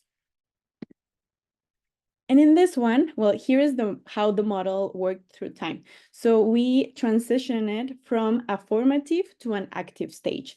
At the beginning, it was just the informative stage. So we thought that by just giving the information, they will make changes in their life. But we still had some kind of leadership into their decisions, and that didn't help us because at the end, they were still dependent from the program completely, and that we didn't want to have that. So after that, we went to the formative part or the training, and in this phase, we promoted the active aging, and we saw that this was getting better. They were getting emancipated, so to say. They were getting enthusiastic, but with time, people lost some commitment, and the groups were getting few and few. So that part we needed to still know how to manage that outcome. So that's why now, as I told at the beginning, the empowerment, the emancipatory phase is the one that we are, we think it's the key, because now that we are boosting this emancipatory state, that one, the person has the responsibility, but with the knowledge together. And we believe that these are going to be play a key part in the resilience and the generativity of the population. Here's another one that we saw that there is an effect of when we teach the older community with computer and internet learning. This study in specific was made in a low-income population, and they previously didn't have any knowledge of anything regarding computer or internet. And we saw that there was a better outcome with the episodic memory and the learning. So it is something pretty impressive. And the last one is the relationship between the social support networks and the physical function in the older population. So here we saw that we are seeing the day-to-day activities, and we have the types of sufficient and insufficient and the support networks. So we saw that the insufficient acts as a risk factor for them. And now we would like to see in further studies how the advanced activities of daily living are being studied, because we evaluate the instrumental activities, because the basic ones were not taken into consideration, because these are for people that are not independent, that are not going to the community. So that part we didn't want to study. We want to know how this is evolving in a population that is active in their community and can be part of this program. So thank you very much for this. I'm going to focus on technology innovations. And I just wanted to start by giving a little bit of background of the general program that I'm involved in here at the University of Illinois Urbana-Champaign. So I run a program called CHART, which is collaborations in health, aging, research, and technology. And this is an interdisciplinary research program that engages faculty members from across campus, but also community members, industry partners, healthcare providers. Our common goal is to promote aging successfully through technology. And we have a steering committee. We do a lot of community outreach efforts. One thing that I want to highlight to all of you today is we have a visiting scholar program. We've had pre-docs and postdocs visiting us from Brazil, Germany, France, Australia, China, Canada, United States, what's missing, Mexico. So please reach out to me if you want to have the opportunity to come and work with us. We're part of 3 federally funded centers. So the CREATE Center, I won't read all the acronyms, I'll leave it up there for you to look at. But the CREATE Center has been funded since 1999 by the National Institute on Aging. And our focus is on supporting older adults in general. So all of us, as we grow older, how might technology improve our quality of life? The second center is called TexAge, and here the focus is on people who are aging with long-term disabilities. And we primarily focus on people who have mobility, vision, and hearing disabilities. And the third center is focused on older adults with cognitive disabilities. So through post-stroke or mild cognitive impairment or Alzheimer's, as we've heard a bit about today already, or traumatic brain injury that has left them with cognitive challenges. So these latter 2 centers are funded by the National Institute on Disability, Independent Living, and Rehabilitation. We are conducting a lot of our testing of these advanced technologies in the McKechnie Family Life Home. And LIFE stands for Living in Interactive Future Environments. And you can see what it looks like. I'm here today at the Life Home, and we have this simulated home environment that enables us to conduct research, but also to support teaching, learning, and design activities for faculty innovation, community engagement, industry partners, and healthcare provider collaborations as well. So it's a wonderful resource for us that allows us to test some of these new technologies in a simulated home environment. I'm the director of what's called the Human Factors in Aging Laboratory, and our focus is on successful aging, which we define very broadly. So functioning effectively, maintaining one's personal autonomy, retaining and enhancing your abilities as we get older, managing health and wellness, remaining socially engaged, and I'll talk a little bit more about this, and participating in one's community. And so what we do is we focus on understanding, and we've heard a bit about this today already, the importance of understanding abilities, limitations, needs, and also preferences of older adults. And we work on designing technology with, I really want to emphasize that, with older adults. They're engaged in our research.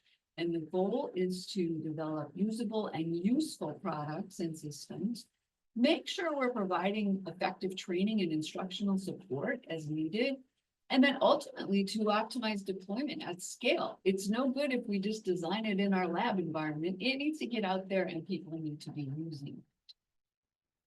So I mentioned that we take a broad view of successful aging, and we think about what is it that older adults need to be able to do on a daily basis. So there are different types of activities of daily living that are really the fundamentals: bathing, eating, drinking, and so on.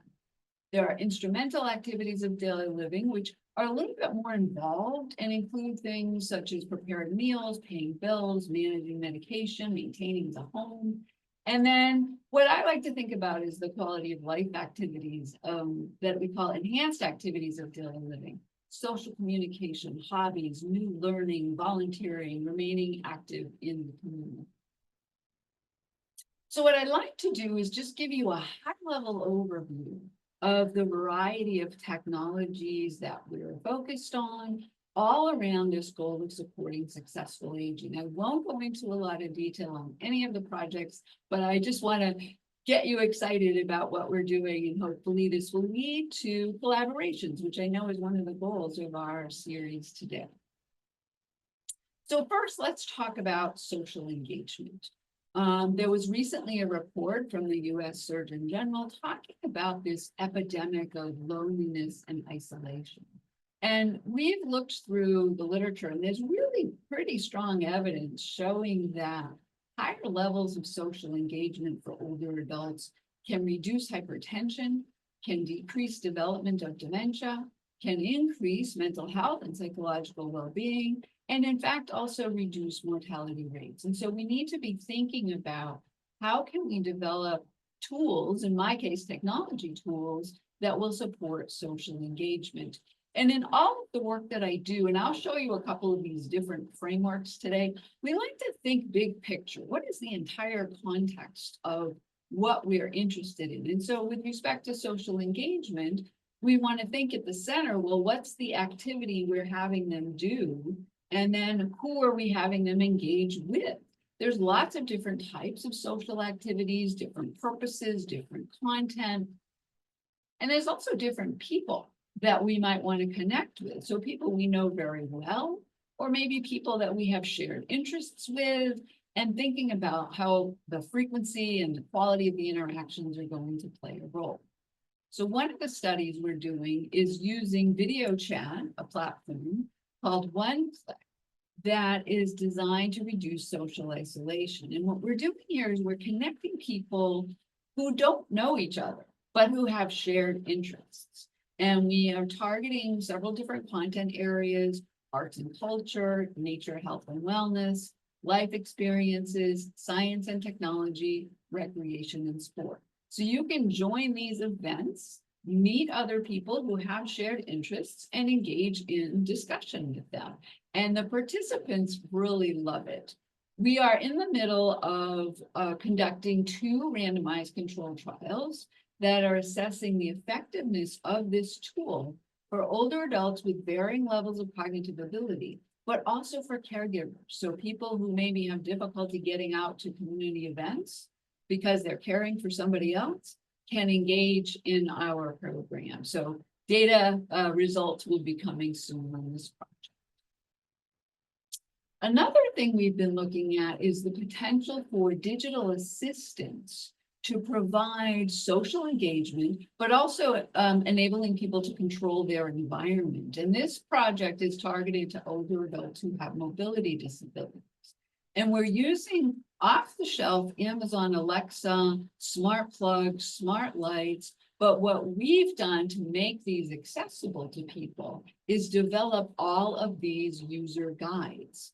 And we've had really good luck with people being able to start to use the system with all of our instructional supports. And these are all freely available on our website if anybody wants to use them. We've also just heard from colleagues who have translated a couple of them into Spanish.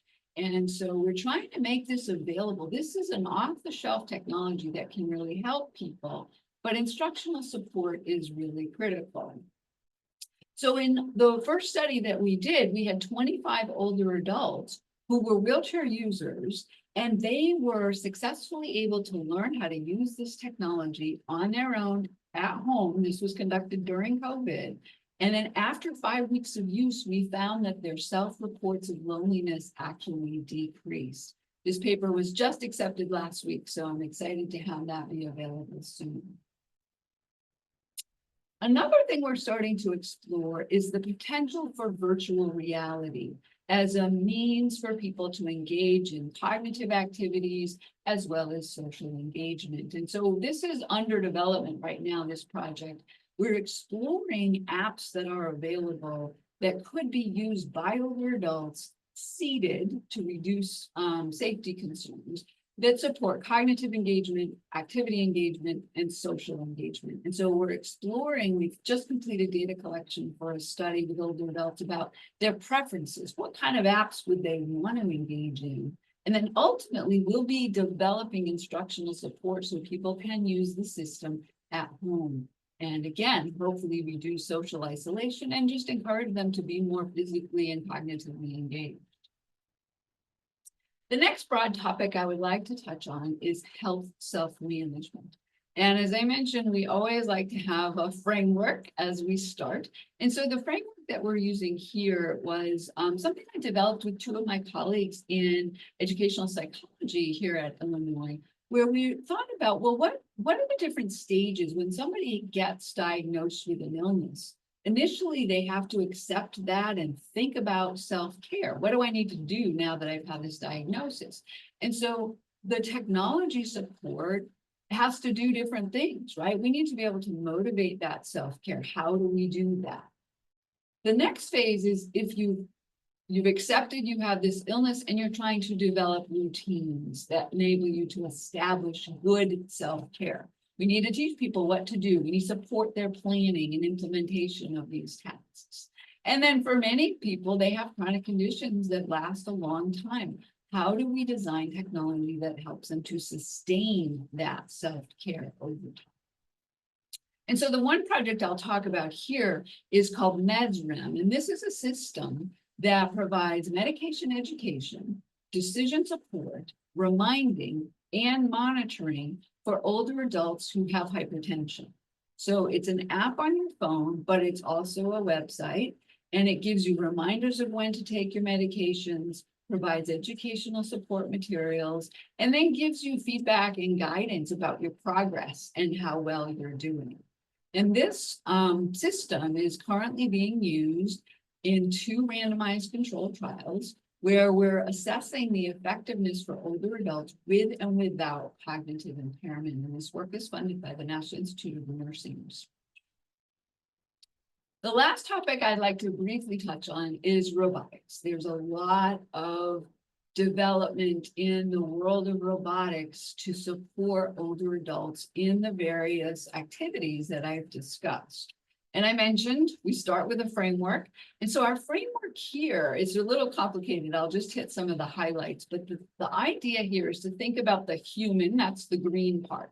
Who are they? What are they capable of doing? What are their experiences and what are their needs? And then in the orange part, we think about the robot.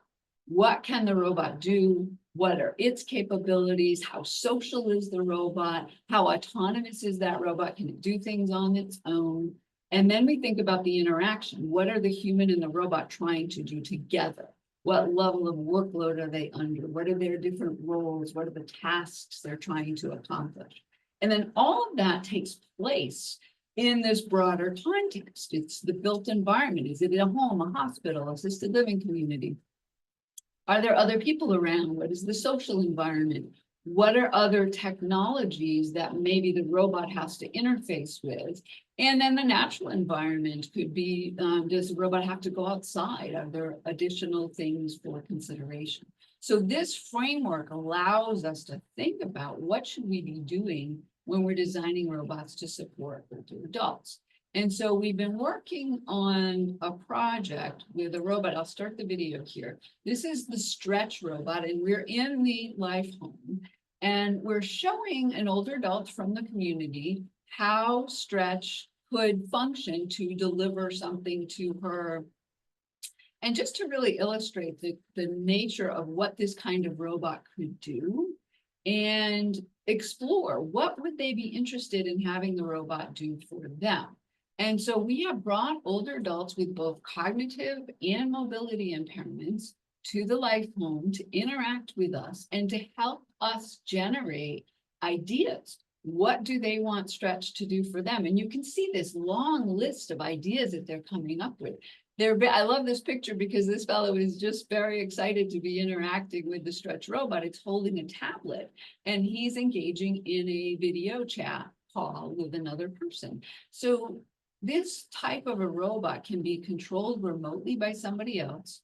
It can be autonomous and do certain things automatically. And there's a whole range of activities that these older adults are excited about possibly using the stretch robot for. The other thing we're doing is taking the stretch robot and embedding it in the home of one of our participant researchers. So Henry and Jane Evans have worked closely with us for several years, and Henry had a brainstem dissection. He is quadriplegic, and Jane is his primary caregiver. They live in their own home. And so this is an opportunity to do this immersive participatory design. What do they need a robot to support them with? How can stretch enable them to improve their quality of life? And I'm just going to show you a couple of videos. So this is Henry in his bed, and he is controlling the robot to feed himself. And he's using an interface that he controls with a reflector on his glasses. And he is able to feed himself. This is huge. You know, somebody can give him the food and his wife can be doing other activities around the house while he's feeding himself. It gives him that sense of autonomy and independence. The second activity, this one is him adjusting a blanket. Oops, sorry, I went too far ahead. This one goes a little bit slower, but he gets cold, so he still has sensation. And so to be able to not have to call somebody to move the blanket and to just have that independence on his own is really remarkable. So you can see the stretch robot, it has a gripper, and he can use it to grab his blanket, and you'll see this momentarily, and just be able to do the adjustment on his own. Now, it's not fast. This is happening in real time, but as he'll tell you, he has nothing else to do. He doesn't care if it happens quickly. It's the fact that he's able to do it on his own that is so exciting for him. And then the third example I'm just going to give, I want you to see his room. And so when we're thinking about designing technology for some folks, this is the context. I showed you the framework of how we're trying to think about things. There's other technologies in the room. There's a lot going on. There's other people. How do we enable Henry to control? This is a piece of equipment that he needs to control in his environment. The other thing that we've done is to enable him to interact with his grandchildren. And by using the stretch robot, he can play games with them. This is huge, providing this social support and interaction. So when we think about the impact of robotics, I have a couple of quotes. One is from Henry, where he says, you know, robotics have had a large impact on my life, and stretch is an important link in the evolution of these robots. And he was impressed with how easy it was to use. His wife, as I mentioned, is his caregiver, and she has really embraced the potential for having robots in the home, in part because, as she said, they give him a reason to live. Stretch is the closest to improving Henry's life and therefore mine. We have to ask ourselves why robots when a caregiver can do it 10 times faster. I see what it does to my husband mentally when he can do things by himself and not depend on anyone. So there's tremendous potential for robotics in this space. I'd like to just acknowledge the funding sources. This is my lab group. And I wanted to end, I'll keep this up if we have a few minutes for answering questions. I wanted to share with you a new master's program that we have here that might be of interest to people. It's a 1-year intensive program that focuses on health technology. And so it's 12 months. And you end with a master's degree, and it's the intersection of human factors and engineering and health. So it's a unique program. We just had our early action deadline, but we have another deadline coming up on March 1st. So I encourage you to take that QR code and learn more about what we're doing. Thank you very much. Hello, everyone. My name is Li Juan from the Institute for Health Research and Policy at University of Chicago. It's my honor to talk about assessment issues and approaches for daily activity function. And I'm a research specialist with backgrounds in communication and community health sciences. And I conduct clinical trials and secondary data analysis to address health disparities among older adults and their caregivers. And most of our study participants were Black or Hispanic or Latino older adults with physical and oftentimes cognitive impairments. And they have limited daily functioning and need help with some daily tasks. So this leads to my presentation topic today. And I will talk about approaches to assessing daily activity function. I will use staff in the rest of my presentation. So assess staff in older adults' homes from a perspective of inclusivity. Specifically, I will use performance-based assessments for lower extremity motor function as an example. So lower extremity motor function is our ability to use our legs to move. So for example, standing, walking, and bending your knees, flexing ankles. So this is a very essential ability for us to perform many daily activities and important to prevent falls. And I also talk about approaches in the context of research study promoting seniors' health with home care aids, which Dr. Naoko Muramatsu introduced earlier this morning. So this is an in-home physical activity intervention targeting older adults receiving home care. And some of the topics I'll be covering today include why DAF is important for healthy aging and how can we assess it and what are missing in the assessment. And in the Pro-Home study, what approaches were used to enhance inclusivity of the assessments and how well did the approaches work? The daily activity function is our ability to perform everyday tasks. For example, the things that we do to take care of ourselves, including like bathing, dressing, eating, using the toilet, getting in and out of bed, or some more complex tasks like shopping or doing laundry. It's a very important marker for independence and quality of life in older adults. And in aging research study is often used as a very important outcome, usually a primary outcome. And we typically assess staff with two ways. One is a self-report measure. And for example, we can ask interview questions, like ask the participant, how much difficulty do you have in getting in and out of bed without help? And there are a lot of widely used scales and questions, very good questions, but may still produce subjective bias. And also sometimes older adults with cognitive problems have difficulty understanding and answering the question and trying to make a choice out of the a 5-point scale. And another way to assess staff is to use objective assessment or performance-based tasks. And we ask the participant to follow our instruction to complete some tasks and assign scores based on their performance. So performance-based measures are very promising, but they are not without limitations. It was really hard to find appropriate instruments for older adults with functional limitations or even guidelines that we could follow to select the instrument. And most existing assessment instruments don't really work well for frail older adults or in a home setting. To conduct this kind of test among older adults with limitations in physical and cognitive functions, we have a lot of question marks. I mean, can they follow the instructions? Can they complete the test? Is it safe for them to even try the test? And how we select administer the test? And unlike a lab setting or at the clinic where you can mostly control the environment, and participants' homes vary a lot. For example, they may have spacing issues. They may not have chair or table that is needed for testing. I mean, they may not have adequate lighting condition. It's going to create difficulty in doing the assessments and also reading the scores. So how can we administer the test in their homes? So next, I'm going to talk about instrument selection adaptation. But before discussing that, I'll show what Pro-Home study participants look like to help you better visualize the situation we're facing.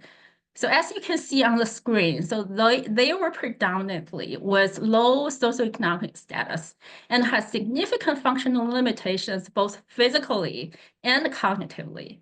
And most were females, Black or Latino participants who had limited education. And many of them use an assistive device to cross the room in their daily tasks.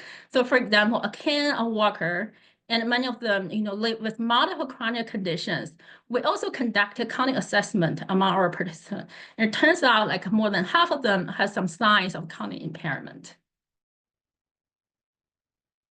As Dr. Naoko Muramatsu introduced earlier this morning, the goal of ProHome is to see whether the physical activity program can maintain or improve personal physical function. In order to establish the evidence, we need to have the right assessment to collect data. So the team needed to select appropriate assessment, adapting the instrument to our study population and home settings, and also have the instrument administered by interviewer who have different backgrounds. Some of them don't have formal clinical or medical training. So without public available guidelines, how do we select the instrument? So there are 4 criteria in general we follow. First, appropriateness. So the instrument needs to be appropriate for our target population, older adults who have difficulty with walking or standing up. So for example, the walking test from senior fitness test is very widely used in older adults. It's not appropriate for our participants because it asks them to practice walking prior to testing day. And the test itself, like 6-minute walking or 2-minute step in place, will be very, very difficult and too physically demanding for free older adults. And the second criteria is sensitivity to change. So the instrument needs to be able to detect the changes in lower extremely motor function or the function they're interested in. The test cannot be too easy or too difficult. I mean, if too easy, everybody gets the full score, and we're not able to see any improvement after the intervention period. And if too difficult, and person could not even complete or try it, so we'll get a lot of zero or missing data, and it's not possible to assess functional decline either. So we need to find a balance between easiness and difficulty. The third criterion is practicality of administration. It should be practical for a trained interviewer to administer in the home, and include those who don't have formal clinical training. And we also don't want to place too much burden on interviewers and our participants. And the fourth one is measurement validity reliability. So can the instrument or assessment you chose measure lower extremity motor function as intended and consistently? Okay, so now first we're going to talk about the first instrument we selected for ProHome, the short physical performance battery, or SPPB. So this battery had 3 sets of lower extremity tests, starting with balance tests from easiest to hardest. As you can see there, the balance tests are done as 3 positions, side by side, tandem, as you see on the picture, from easiest to hardest. And then the 3-meter or 4-meter speed, walking speed test. So one feature of this test is, the use of assistive device is allowed. You can use cane or walker that you typically use in your daily life to complete this one. And the third set of tests, a chair stand test. Again, an easy one, single chair test, and a harder one, repeat chair stand test. So it is relatively short. It's taking about 10 minutes to complete everything.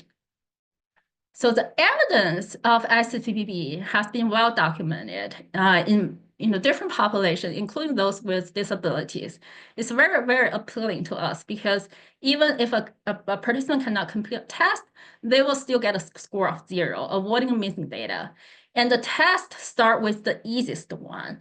And if a participant cannot pass an easier test, they will now be asked to do the harder one. They will significantly reduce the burden on both participants and interviewers. But to use the instrument in our study population for older adults living in their homes, and we still need to make some adaptations. So what we did, many of the adaptations done provided additional layer of safeguard to our participants. Before each test, we always ask participants to see whether they felt safe doing that. Interviewer always demonstrate what the test will be like and ask them about whether you feel safe about doing that. And also interviewer need to make sure the shoes participant wore were appropriate for testing. And during the first home visit to participant homes, interviewer assess if participant had a sturdy chair or table available for testing. If not, they will brought them on the testing day. And we selected 3-meter walking because of the space issues. And we also instruct interviewer to place the chair against the back of the wall. This will be preventing the movement of the chair, especially due to chair stand test, safety concerns. And to ensure participant safety, interviewer always stood or walked close to participant during testing and also watch them very carefully, closely. So now let's get to the second measure that we're talking about selected for our ProHome study. It is an ankle flexibility measure. The selection process was very complex and challenging. And as you see on the screen, so this is a set of existing measures of ankle flexibility. Typically, people need to lie on the treatment table or lounge forward to take the test. It's not feasible for us to bring a standard treatment table to participant homes in a research setting. And also many of the participants would not be able to lounge at all or feel unsafe doing this if we follow the standard procedures. And also previous study using an inclinometer or standard goniometer, so which can be very difficult for interviewer to read in participant homes. So we need a measure that can be used in a seated position and also portable for interviewer to easily bring to participant homes. So on this slide, you can see the equipment we used for ProHome ankle flexibility measures. So we have a folding stool and a folding chair and a digital chronometer that you can easily hold on the reading and transfer the score onto a scoring sheet or data collection portal. And participants are asked to point up and point down a foot while sitting in a chair. So everything was completely in a seated position. And this is our interviewer and the participant in the home. So I cannot emphasize more that the role of the interviewer. So they played a critical role in the assessment, and we cannot get quality data without them. So fortunately, we recruited qualified and committed interviewer that stayed with us throughout the study. And most were bilingual in English and Spanish with different background oranges from Mexico or Central American countries. And they cross-checked Spanish translations of our instrument to make sure that they are proper and correct in translations. And to support our interview, we provide different kinds of training and protocol, demonstrate video, photos, and we stay connected to ensure that we can provide support as needed. And also we provide tools to enhance their data collection experience, a backpack with everything there. And also we use RedCap, which is very widely used in institutions, at least in the United States. So that has everything there, like a script, a question item, data collection in a central place. And so far, we have talked about the selection of the instrument, adaptation, and administering. So how did that work? Let's talk about the results. The data came from 116 ProHome participants who completed baseline in-home assessment before March 16, 2020. So after that, we had to transition to remote operation due to COVID-19 pandemic. And we're not allowed to go to the homes of the participants. We had to stop objective assessment. So interview also completed observation notes after each visit. It allowed us to see how the assessment visit went. As shown earlier, the two lower extremity measures were SPB and ankle flexibility measure. So here you can see the distribution of SPB scores here. So we have 4 graphs. That comes from the 3 individual sets of the test, balance test, walking speed, chair stand, a total SPB score. You can see there's a wide range of the scores here. And there were no missing data. And some participants didn't attempt certain tasks due to safety concerns or health issues. That's understandable because we're dealing with very frail older adults receiving care at home. And one test I want to highlight is the walking speed test. Almost everyone attempted and complete that because they were allowed to use the device, like cane or walker they usually use during testing. And if you look at the total SPB scores here, we have a range from 0 to 11. The maximum possible value is 12. We don't have a lot of like a minimum or maximum scores, which is exactly what we want. And we have a range of scores across our participants. We can talk more about that later on. And here is the distribution of the ankle flexibility measures. So we have a very nice distribution of the scores in both feet. And all but one participant felt safe doing the test, and both feet have similar means of 48 degrees. And we can, I will explain a little bit more about what this means later on.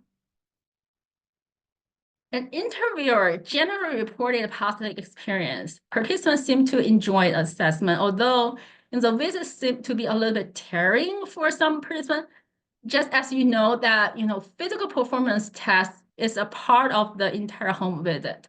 Interviewer also still need to do interview questions at the beginning of the visit. But again, these were interviewers' subjective ratings and don't necessarily represent what the participants thought. So what we learned? What did we learn from the results that, both SPPB and pro-home ankle flexibility measures capture a wide range of lower extremity in our participants. So SPPB include tests with different difficulty levels, and the walking speed test allows the use of a assistive device. Many of our participants felt safe and were able to do that due to these features. They also allow us to use SPPB scores to characterize our participants. And as expected, our participants scored lower, SPB scored lower than other studies that involved older adults. And in fact, our participant score were very similar to hospitalized geriatrics and patients in previous studies. This is not very surprising at all because of frailty of our participants. And regarding the ankle flexibility measure, again, the scores were lower than non-frail older adults. We know from the literature that the ankle range of motion or ankle flexibility for healthy older adults is around 70 degrees. So we have 48 degrees for our participant. So given that we have frail older adults with functional limitations in the study, so that's pretty much expected. And again, the results show here are very preliminary, and we are still doing the analysis, and we'll have additional work on these two measures in the near future. Stay tuned. All right, to summarize what I have presented here, assessing frail older adults' daily activity function appropriately is very important to establish the evidence of health intervention about this population. And based on our experience, we recommend the following strategies to enhance inclusivity. Know your population, who they are, what are their characteristics. So expect what you will see from the participant. And don't skip pre-test and pilot testing.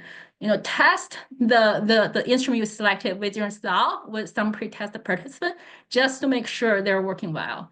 And provide clear instructions and have interviewer demonstrate assessment procedures to study participants. And get to know the homes in advance and ask participants whether they feel safe before doing the test. And train the interviewers thoroughly, continuously, and value their contributions.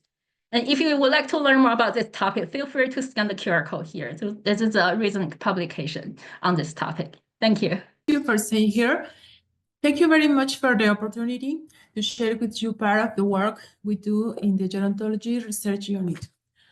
My name is Juana Rosado Perez, and I'm going to tell you about the effect of consuming chayote capsules on some hallmarks of aging. Briefly, I would like to tell you that my basic training is a chemist pharmaceutical biologist, graduate from FES Zaragoza of UNAM, and I also study a master's degree and a doctorate in biological science. I am a full-time professor at FES Zaragoza, as also a member of the Gerontology Research Unit and the National System of Researchers Level 1. In this presentation, I want to wait. Yeah. I will briefly share some background, then some of our work on the effect of secu medullae on some hallmarks of aging, as well as the preliminary results of a systematic review and meta-analysis that is currently under development. Well, the human aging is a gradual and adaptive process characterized by a decrease in the homeostatic response capacity due to the morphological, psychological, physiological, and biochemical changes. accumulated through the individual story. This decrease in the response capacity leads to greater vulnerability to the development of disease. And that is, as we age, it is more difficult to maintain the homeostatic line towards a state of health. It is more difficult to successfully face the challenges. In this sense, in the Gerontology Research Unit, we support the position that human aging begins around the 5th decade of life, after the reproductive stage. Consistently, we can observe that the hallmarks of aging, which have been proposed since 2013 by Otin et al., are markers whose alteration occurs from the 4th or 5th decade of life. In the 2022 update, 12 hallmarks are proposed. We find genomic instability, telomere attrition, epigenetic alterations, loss of proteostasis, deficiency in macroautophagy, the regulation of nutrient detection, mitochondrial dysfunction, senescence, stem cell exhaustion, altered intercellular communication, chronic inflammation, and dysbiosis are interrelated aspects and allow us to explain the aging process to some extent. However, despite technological advance and successful interventions at the cellular or tissue level, or even in animal models, in humans, the most feasible alternative for this modification is through lifestyles.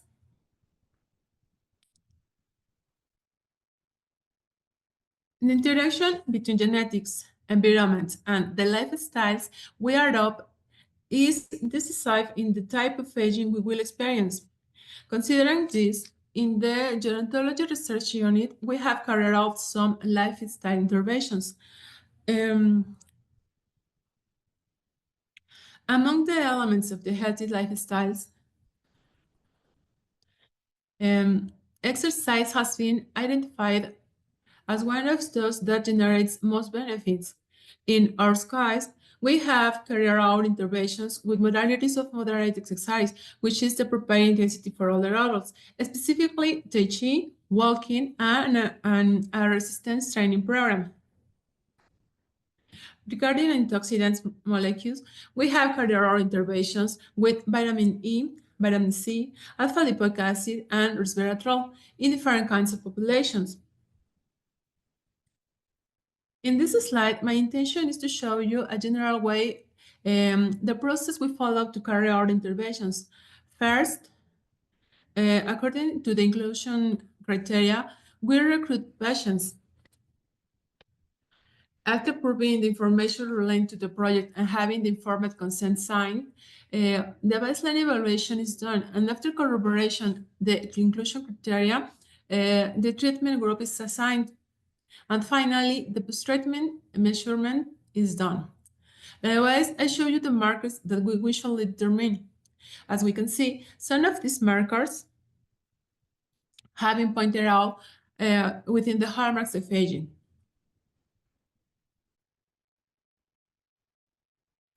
At this point, I'm going to talk you about intervention carried out with Sequium medullae, known in Mexico as chayote, which is a fruit belonging to the group of cucurbits. It has a high nutritional quality due to its high content of fiber, flavonoids, sterols, alkaloids, saponins, phenols, polyphenols, resveratrol, for example, and cucurbitacins. It contains 7 essential amino acids, and it's highly recommended in hospital diets. In addition, it has various beneficial effects on human health due to its antioxidant, anti-inflammatory, antidiuretic, and hypotensive properties. In this, it is worth mentioning that prior to carry out our intervention in humans, preclinical research was carried out in a mouse model. As well, the respective work on the pharmaceutical development of Sequium medullae powder capsules.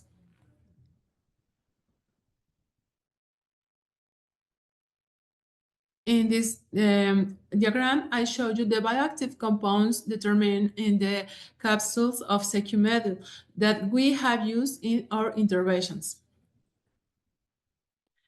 Okay, The first work I present to you is an exploratory study carried out in patients with metabolic syndrome, in which we didn't have a placebo group.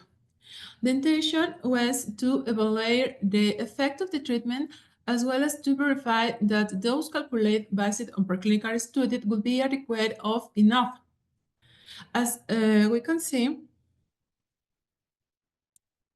there is a statistically significant decrease in lipoperoxides, which is a marker of lipid oxidative damage, as well as an increase in total antioxidant status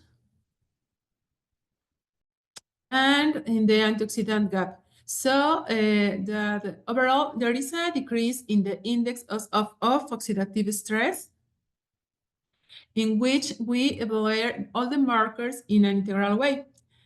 Likewise, we observe a decrease in the concentration of tumor necrosis factor alpha, which is a marker of chronic inflammation. Subsequently, thanks to the background information and the fact that we were able to obtain financial support, we continued with the research and carried out this quasi-experimental study. In this study, after the intervention with 3 capsules of 500 milligrams of secume per day, we observed that there was a statistically significant decrease in the markers of oxidative damage, such as lipoperoxidase. We can see it as the 8 isoprosteins. Both are markers of lipid damage, as well as a significant decrease in 8-hydroxydeoxyguanosine, which is a marker of DNA damage. Likewise, we consistently observed a statistically significant increase in antioxidant markers, such as superoxido dismutase enzyme activity, as well as total antioxidant status and antioxidant gap. Overall, the oxidative stress was also significantly lower in the active group, showing us an antioxidant effect. Likewise, we see a significant decrease in the inflammation markers, interleukin 6 and 10. And it's important to say that these changes there were not observed in the placebo group.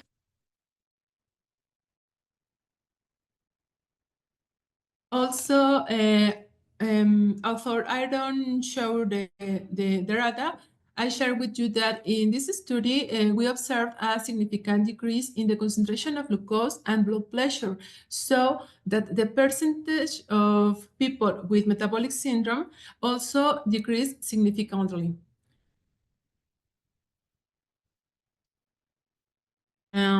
Continue with the line of research. In the following study, in addition to markers of oxidative stress and inflammation, we measured telomerase enzyme and telomere length. In this case, the results corroborate the presence of an antioxidant effect. I show you here this briefly. It should be noted that in addition to the markers measured in previous studies, in this one, carbonylated proteins were determined, as well as the total oxidative stress, both markers of oxidation, and we consistently observed a decrease in them, as well as an increase in the antioxidant response.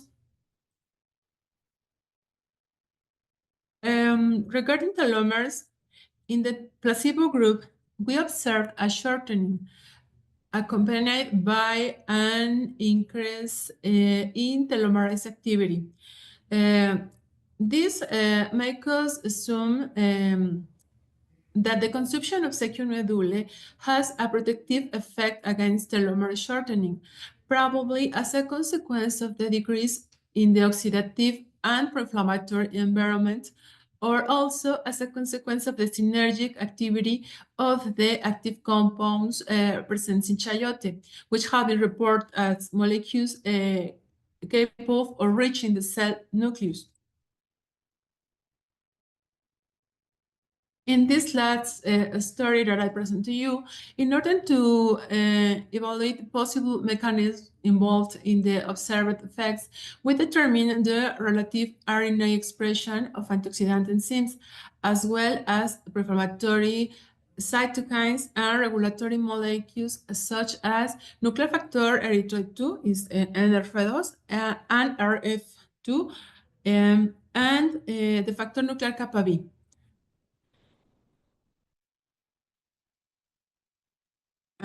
We again saw the antioxidant effect, and about regarding the expression, we observed that the group that consumed secumedule show there was a significant increase in the RNA expression, of superoxide dismutase, this enzyme, and interleukin-6 and nuclear factor erythroid-2. This suggests that bioactive compounds are capable of modifying the antioxidant response, but not only by increasing the concentration of molecules in the blood, but also through signaling.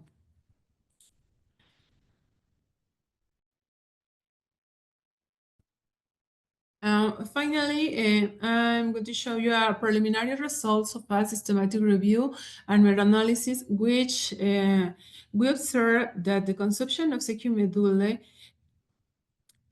does have an hypoglycemic effect. The magnitude of this effect is enough to get that a pre-diabetic person gets glucose levels of non-diabetic. We can see a diminution of 17 milligrams per deciliter. We observe this effect both in the glucose and on glucated hemoglobin. So as we have seen, the consumption of secumedule has some positive effects. By influencing the oxidative and inflammatory state, it also has impacts on the metabolic level and even at the cellular signaling, which is why we point it as a complementary treatment capable of influencing the aging hallmarks. And that's all. Thank you very much. Thank you so much, Dr. Muramatsu, for agreeing to give us your wise integration and closing remarks. We appreciate very much your knowledge to do this. Thank you so much. Do you see my slide? Yes. Yes. Okay, perfect. Okay. Thank you very much for the opportunity to integrating this wonderful set of presentations and talks. So I would like to kind of integrate or identify common themes from today's symposium.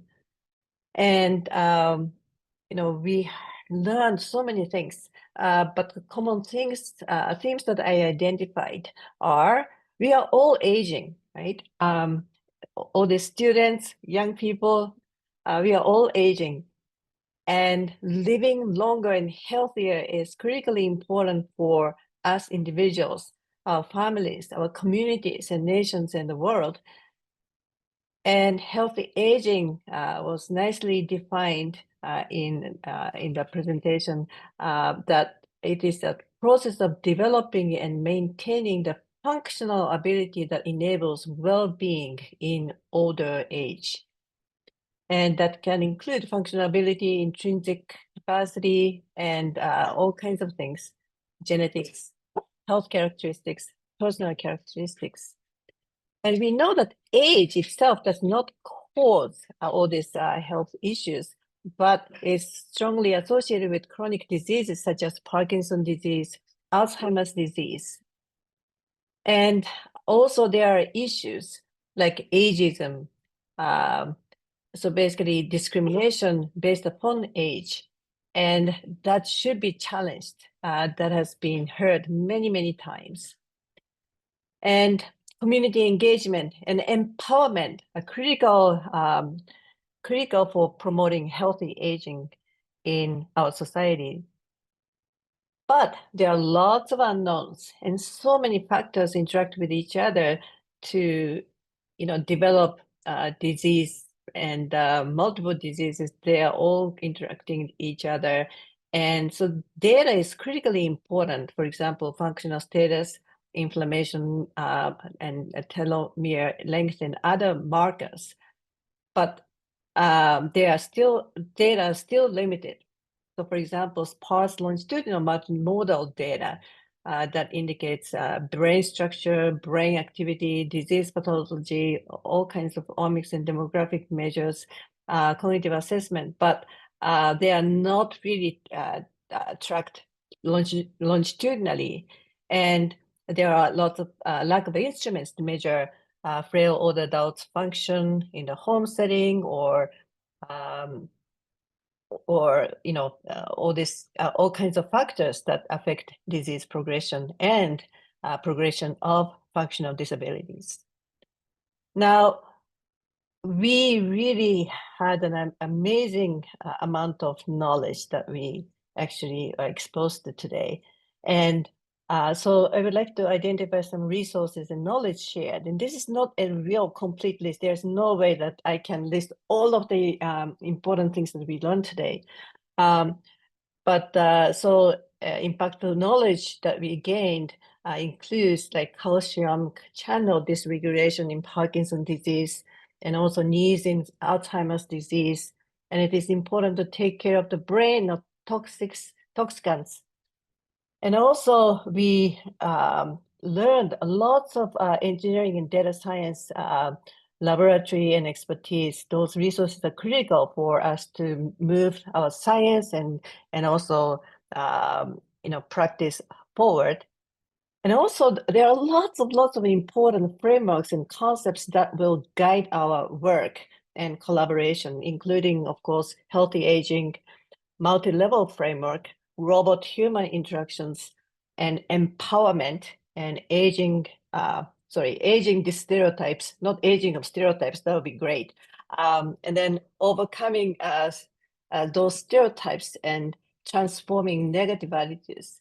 And so the WHO framework was mentioned, but also in the United States, there is this reframing aging initiative that has been promoted by the Gerontological Society of America. And so those are important resources. And also we learned of generativity and well-being and importance of community engagement and inclusivity. And of course, lots of academic programs and visiting scholar programs of University of Illinois system and also Mexican National Autonomous University of Mexico and other universities in Mexico. And so there have been lots of potential for collaboration messages were presented today. And first of all, we learned a lot, but we learned that there are lots of things that are unknown. And it's amazing that this is all about aging that we all experience. And it is clear that we need multidisciplinary collaboration. And so there are lots of neurodegenerative disease, Parkinson's disease, Alzheimer's disease, all of these things have lots of unknowns. And so, biologically, medically, it is important to really understand this a disease mechanism and learn how to really identify the sign so that we can intervene at the right time. And so that is one important theme. And then also physical activity, nutrition, those are really, and also sleeping, those are critically important behavioral factors that really promote healthy lifestyles. And so can we engineer brain natural recovery, for example? And so there are so many potential collaboration on these important issues. And also the common theme is that delaying the disease progression, that is critically important. Also delay in the functional disability, that is critically important.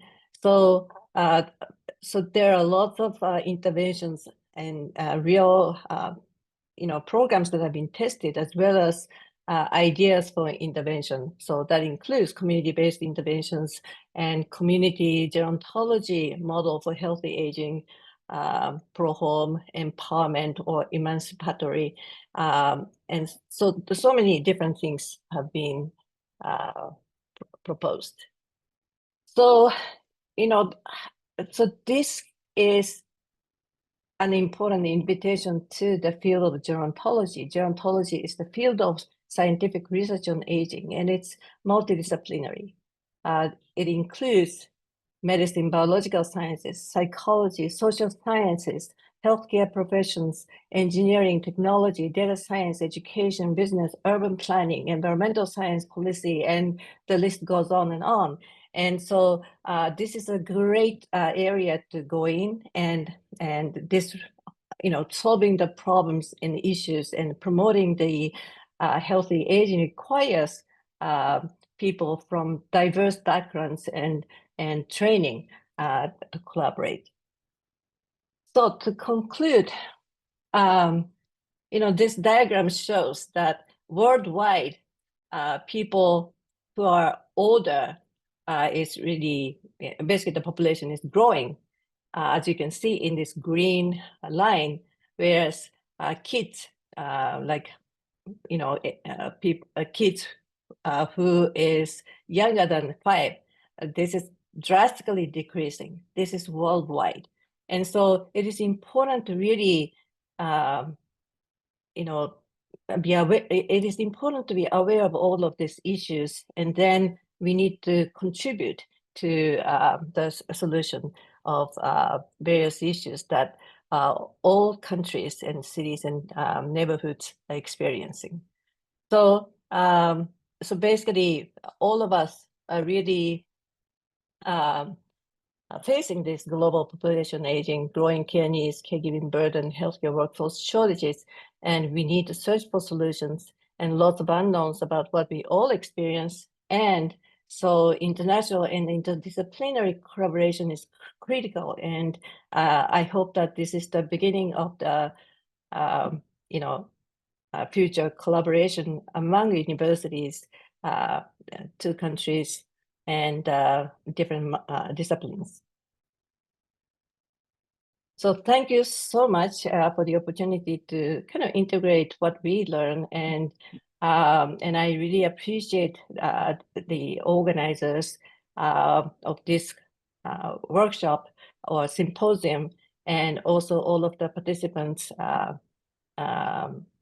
contributions, panelists, and all of these staff people who are behind the scene to make this, webinar really smooth and enjoyable. So thank you so much. On behalf of the University of Illinois system and the program I-MMAS, Illinois Mexican and Mexican American Student Initiatives, I thank all the speakers for their time, for their preparation, for their knowledge, for all the research they do every day.